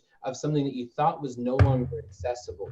Because in the Magician energy, we sometimes look back to that teenage energy and we say, whoa, I had this potential to do something in particular back then, and I feel like I now have that same opportunity once more, whether it's in literally the same form or whether it's taken kind of a new one. The Magician card is suggesting this is like a very green, very vibrant energy of growth and new formations and the propagation of new ideas. Like it's really, really beautiful, and it leads to the Hermit. So you've got this final challenge, this big challenge coming up. And not suggesting that your life challenges are going to be over anytime soon in some overall sense, but the Hermit card is saying that you're gearing up for a final battle of a particular chapter of your life.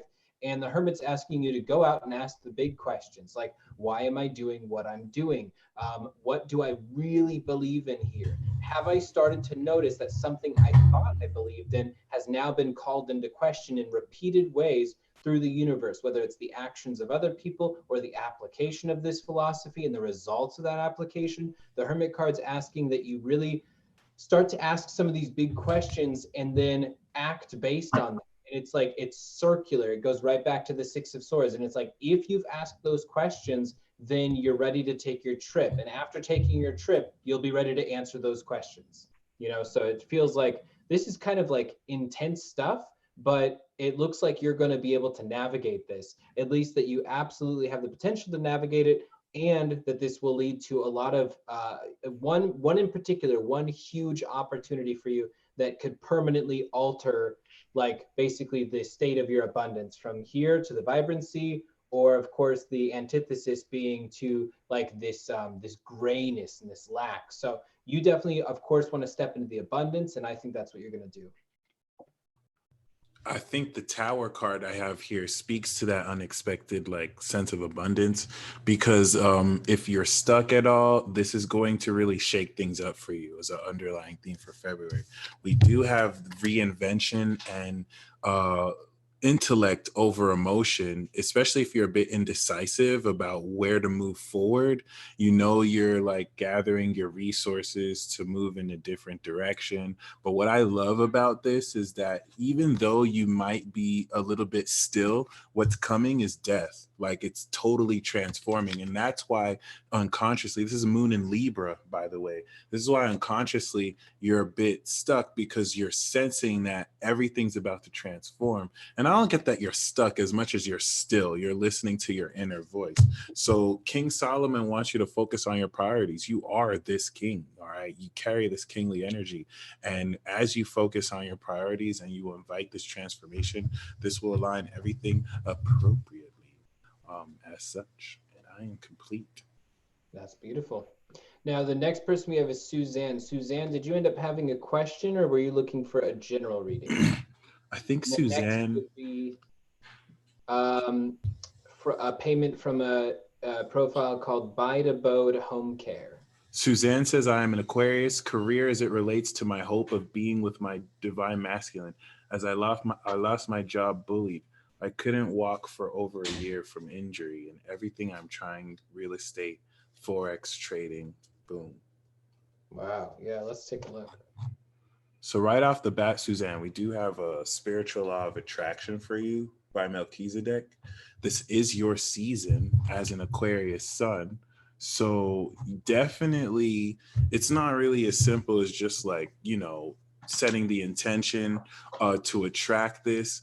Everything that you're putting in motion towards your goals is supercharging your intent once again during your season to really give you the solar return energy. So if it feels like things are a dead end, that's because you have all this 12th house energy in Cap. A lot more of your work is, you know, producing fruit, even if it doesn't seem like it at first. Certain obstacles need to be presented so that you kind of shift direction into the right what's the angle, let's say. And we do have the World card, Tower, and the Ace of Pentacles. So there's some unexpected development in career for you. The World card is recent, you know, completion, but this Tower, Ace of Pentacles is like sudden money.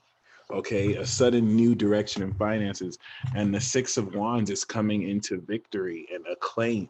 So you're working on leadership right now. Find ways that kind of evaluate how you are inspiring others, but keep in mind that you're also at a conclusion. Like the fact that you're completing it and then you're starting something new, the Tower card is kind of shaking things up for you to pretty much, you know, facilitate that. So Yeah. definitely close. And I love how you asked about the divine masculine and sort of that connection. The first card I got was the Lovers. So it's very clear as far as the upcoming energy. This is absolutely going to be about that unification of the feminine and masculine coming together. It feels like this operates more than just on the spectrum of pure love itself. It also feels like there's general abundance here. And also when it comes to inner passion for the self. So for instance, lovers can come up sometimes when we recognize we have a problem like anger or something. We're too angry of a person. But through this acceptance of anger, through actually loving the fact that we have this trait, we're able to start much more easily channeling it into passion instead of anger. Because when you feel guilty about the fact that you feel angry all the time, now you have anger and guilt to deal with. And if you can fall in love with the fact that you have that natural propensity, then there's no more judgment there. And then so you're able to say, okay, so I recognize I'm kind of a hothead in that way, but I can start to direct this over into something else. It doesn't feel like it's necessarily anger for you, but it feels like there's essentially a negative trait that if you accept and love, you can easily channel this into something that creates, you know, beautiful art in all the different ways that can happen. But also as far as a union, absolutely, feminine and masculine coming together in beautiful harmony, which is funny because Nine of Pentacles is suggesting in the way of this is going to be a reevaluation of your value systems, really taking a look at what it is you view as priority, what it is you view as the most important thing for you. And it's funny because your question is almost phrased in the way that Nine of Coins might phrase it, which is, you know, looking at what I've been through recently, what I desire now, and what I plan to do here in the near future. honestly, like staying very consistent and really focusing on the fact that you can create this and you can actually make the dream that you want real.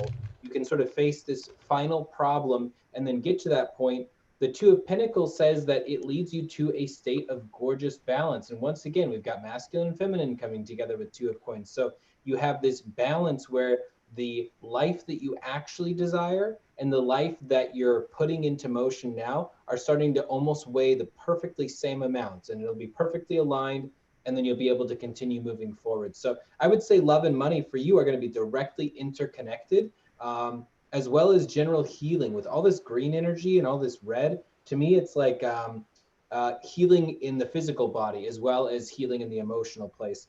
So to me, it's yeah, it looks like we've got some positive outlook, but the number one thing to look out for first is just what opportunities do I have to love myself even more, like to even a greater degree.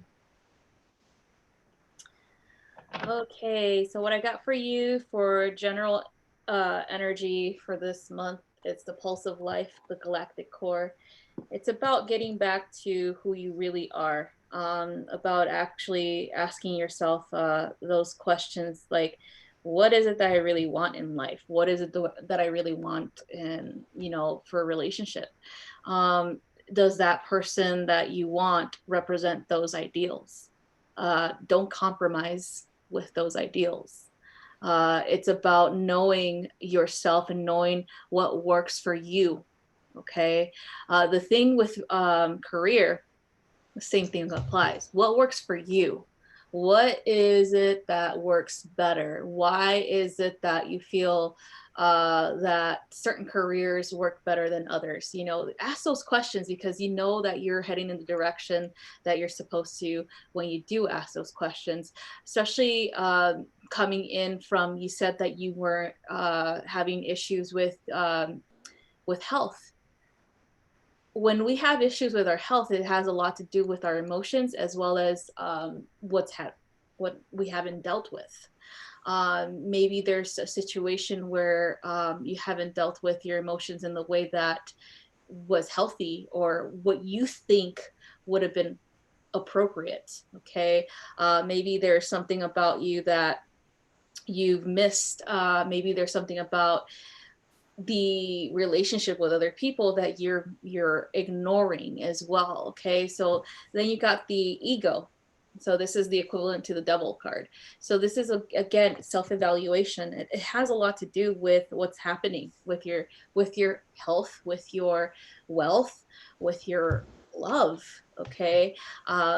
There seems to be this trend in your life right now that you have to sit with yourself and be honest and say, you know what, I've accepted too much shitty situations in my life. Okay, I've accepted less than what I deserved because I compromised on what I truly wanted. I had a list of what I really want, and then I said, well, this other list or this that's being presented to me doesn't have everything that I want. But you still compromised, you still went for that because you still thought there's no way that you could get what you want. And that's not true. Okay. So that's something that you have to go through again. Ask yourself, why is it that you settled? Ask yourself, why is it that you're continuously settling for careers, for relationships that are disappointing? Okay, why is it that you're still doing that to yourself? Because you know you deserve better. Okay, and so that's what the devil card represents, understanding that you deserve better, that you shouldn't settle for less. Okay, so the next one you got was the 8 of winter, and this one is again, this is why you deserve better. You have what it takes to have that great job. You know you have what it takes to have that awesome relationship. You know it. You know you have what it takes to heal your body, physically heal it. When you start to say, I've had enough of feeling this way, I've had enough of being limited, that's when you start to take action. That's when you start to bring back your power, so to speak. And you do not you do not compromise that power ever again, okay? Because then you're going to step into the King of Winter, the King of Swords. You're going to find someone who will support you, who is the King of Swords, who will be like, you know what? We're not going to settle for less. We're going to go out there and make money. I'm going to help you too. I'm going to be supportive. I'm not going to leave you behind, okay? I'm going to be there for you. That's what you're going to bring into your life. That man that you want is going to come in and he's going to have that supporting role. He's not going to be the one leading you because you're going to be the one leading. Okay. So remember that. All right. So that's what I have for you. Boom. And finally, we have Miss Alchemy, right? Buy the home boat Oh, trip. is that her? I Okay. believe so. So, Miss Alchemy, what is your question, if you have one, and or if you'd just like a general reading, let us know. Did not expect to be on here for 2 extra hours. That's Yeah, I'm actually nearly pretty 3. excited. I was kind of rushing a little bit earlier, thinking I might need to rush, but it looks like we are going to do this last one, and we'll be off before 11 when I've got to do my next thing. So it's kind of perfect. Nice. What do you got? A hot date? I have many things at many times. Okay. Word. That's my new shit. I'm about to say that now. I got many things at many times. Many things instead of like, I got to see many people. No, that's not. I didn't confess that. Said every Libra ever. Word. Right? I don't accept. The Libra Word. of this is Libra theme. Be fruitful and multiply. That's their theme. I don't know what you're talking about. I don't know what that's from. I played the 5th. Your ruling planet is in your 12th house. That's amazing. Life is good. Yes, it is. So, I guess we can just do a general one, just in case. I know that's not how it works with. She didn't have any question in the notes, huh? Oh, she may have. Let me see. Oh, she just specifically told me repeatedly not to say the name, and I totally said the name. So I want to apologize very much for that. We are gonna just strike it from the record. We're all gonna agree. Totally general. What name? General, if possible, Gemini. She said a totally general, please and thank you. Okay.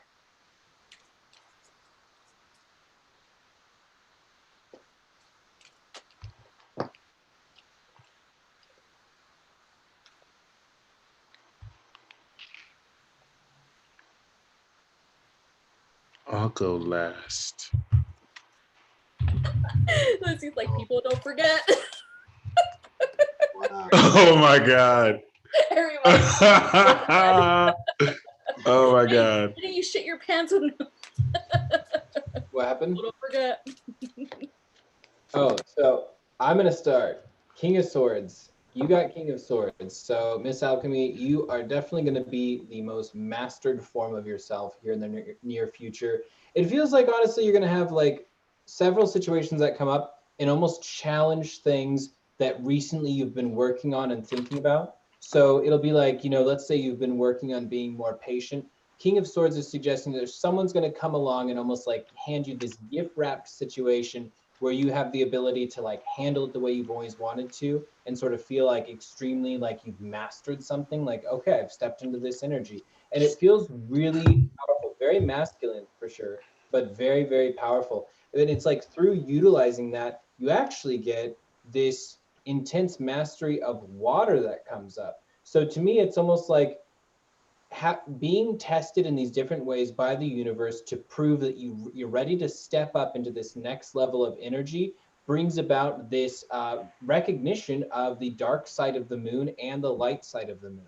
Being able to recognize the creativity within yourself to the highest degree, your ability to solve problems to the highest degree, to think outside the box.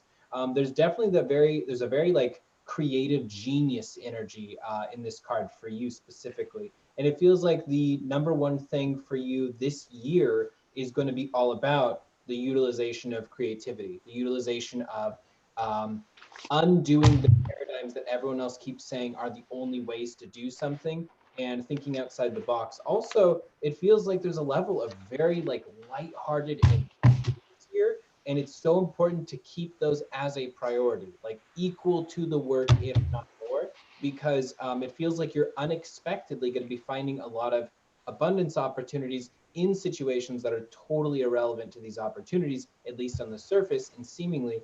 The number one thing to be focused on right now and to be aware of is Seven of Swords. Seven of Swords is suggesting this isn't so much like there's a lot of toxic people. It's suggesting, though, that if you haven't already, you're about to discern someone is not exactly what they're presenting themselves as, and you're going to have to be very clean with the cut and saying, like, I'm just walking away from that for good, like immediately. You don't have to, see the good in them and then try and convince them that what they're doing is wrong and like go through all these hoops of like trying to work on them in any way. Like you're allowed to relinquish that responsibility and say, currently I am not vibrating with this at this time. I am just going to walk in the other direction, and save yourself that time and energy, because this person feels like they're very there's someone who's a very powerful replicator. There's someone who has the ability to kind of mimic or like, just see what you're doing and then try and sort of copy it, and in a way that's not the sincerest form of flattery, but is in a way they're stealing from you, basically. So it's like just making sure to walk away from that and say, like, I'm just not gonna participate in that. I would definitely suggest not having like a 3-strike system either. Like the moment that they reveal themselves, being like, I'm going to go ahead and just close this down for good, and maybe they'll change someday, and that'd be awesome. Maybe they'll come back and even apologize for it, but maybe,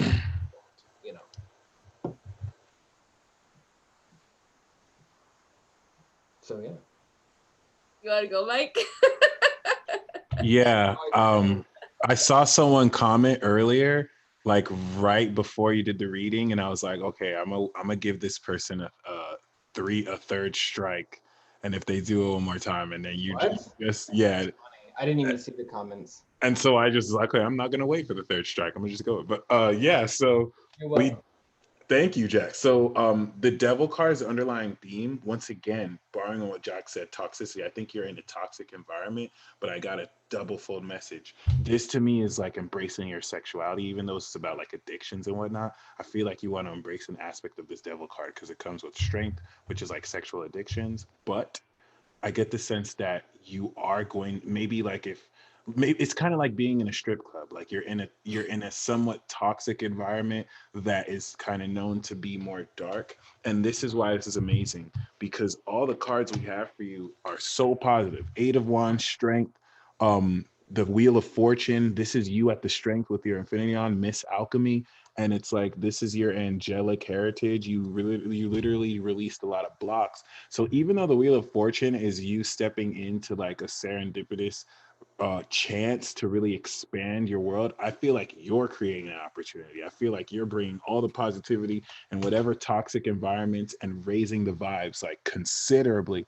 But this is talking about February, especially this week, having you break through so powerfully with your own heart and your own strength and your own passion, because you're really pushing forward. It's like you're drawing the waves of the 8 of Wands. And ironically, Apollo is also saying focus upon your strengths, which is the card we have, strength for present. So you have this unlimited strength. You have more strength than you may even realize. And you just want to really focus on that and just go hard and know that you're unstoppable. Both show. Oh. Show. Oh, shit's out. All right. So you got open contact, Pleiades, the general energy of this month. So open contact is kind of like you allowing yourself to open up to new and different ideas, situations, people, even to your guides, opening yourself up to channel and receive information regarding your path, regarding you, your soul, why you're here. So it could help you with motivation as well. It feels like there seems to be a little bit of hesitation in that realm because of confidence. Okay, and this thing, like when Jax was describing a situation regarding a manipulator, this first thing that popped in my head was definitely a situation that your confidence level is kind of like, in so many ways, they thrive off the fact that you don't kind of like show how much confidence you have, and they do. Yep. You know, they thrive on that fact. And so that's why they're just like, and it's false confidence, by the way, for them, not yours. And so it feels like because of this, because they know that you're not gonna be out there like they are, they take advantage of that. Okay, and so that's why it's important for you to understand that even if you aren't out there like they are, you still know more. Okay, you still have more knowledge because it's your own unique knowledge that they don't have access to because they have their own. And for some reason, and this happens to everyone, that is, I've had situations like this constantly, where the mimics, the people that would taking my knowledge and making it their own, I don't have a problem with that anymore because I said, you know what, they can't describe this information like I have because I've experienced it myself. And when you tell yourself that, like, don't be angry that they're taking it, it's more like, yeah, go ahead, spread my word. I'm feeding you, baby. I'm feeding you. You know, drinking my breast milk. Yeah, even though you're not giving me credit, I'm still doing what I'm here to do because you're spreading it for me. That's what I learned to do. I was like, yeah, go ahead, girl. Yeah, go ahead and copy whatever I said. You've never had that before because you've never been initiated as a Toltec shaman. So go ahead and spread my gospel. So as soon as you start doing that, you're like, that's when you know, like, yep, I'm getting it done. I'm here and I'm accomplishing my goal of spreading the word. Yeah, it's so Sorry, feeding them streets. Yep. like, oh man, I must be really cool. This person's like verbatim. Yeah. So the next one you got was the 5 of Gabriel. Again, challenges being released. So as soon as you're just like, you know what, whatever. You know what? I know what I am. I know who I am. I know what I'm receiving is pretty much the best thing ever because it's helping me out. That I'm going to continue to help others the same way. As soon as you do that, you release that drama cycle. You release those people who are doing this to you, and you'll never have to deal with that again. Okay, and so the next one is the 6 of Gabriel. So it's like, congratulations on doing all the work. You know, you're freaking succeeding now that you left that behind, left those losers behind, those unoriginals behind. And so that's what you're getting now is like, congratulations, dude. Next, what's your new project? Let's go on, move on, let's make money. Let's move forward. And the next one you got is the Wheel of Fortune. Let's go. Let's move on because you got everything and you're going to receive everything that you've ever wanted as soon as you let that go. Okay, so that's what I have for you. Beautiful. Teamwork does indeed make the dream work. That is very true.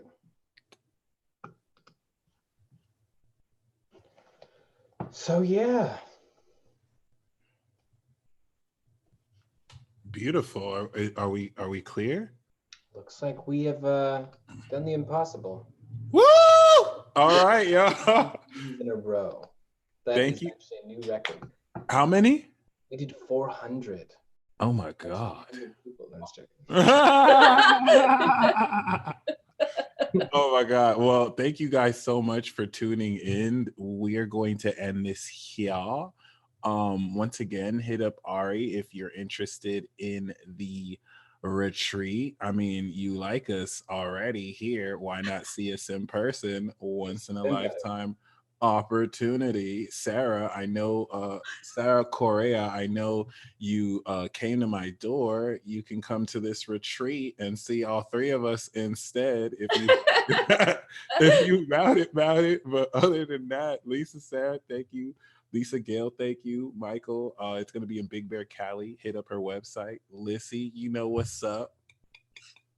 And until next time, folks, peace. Woo!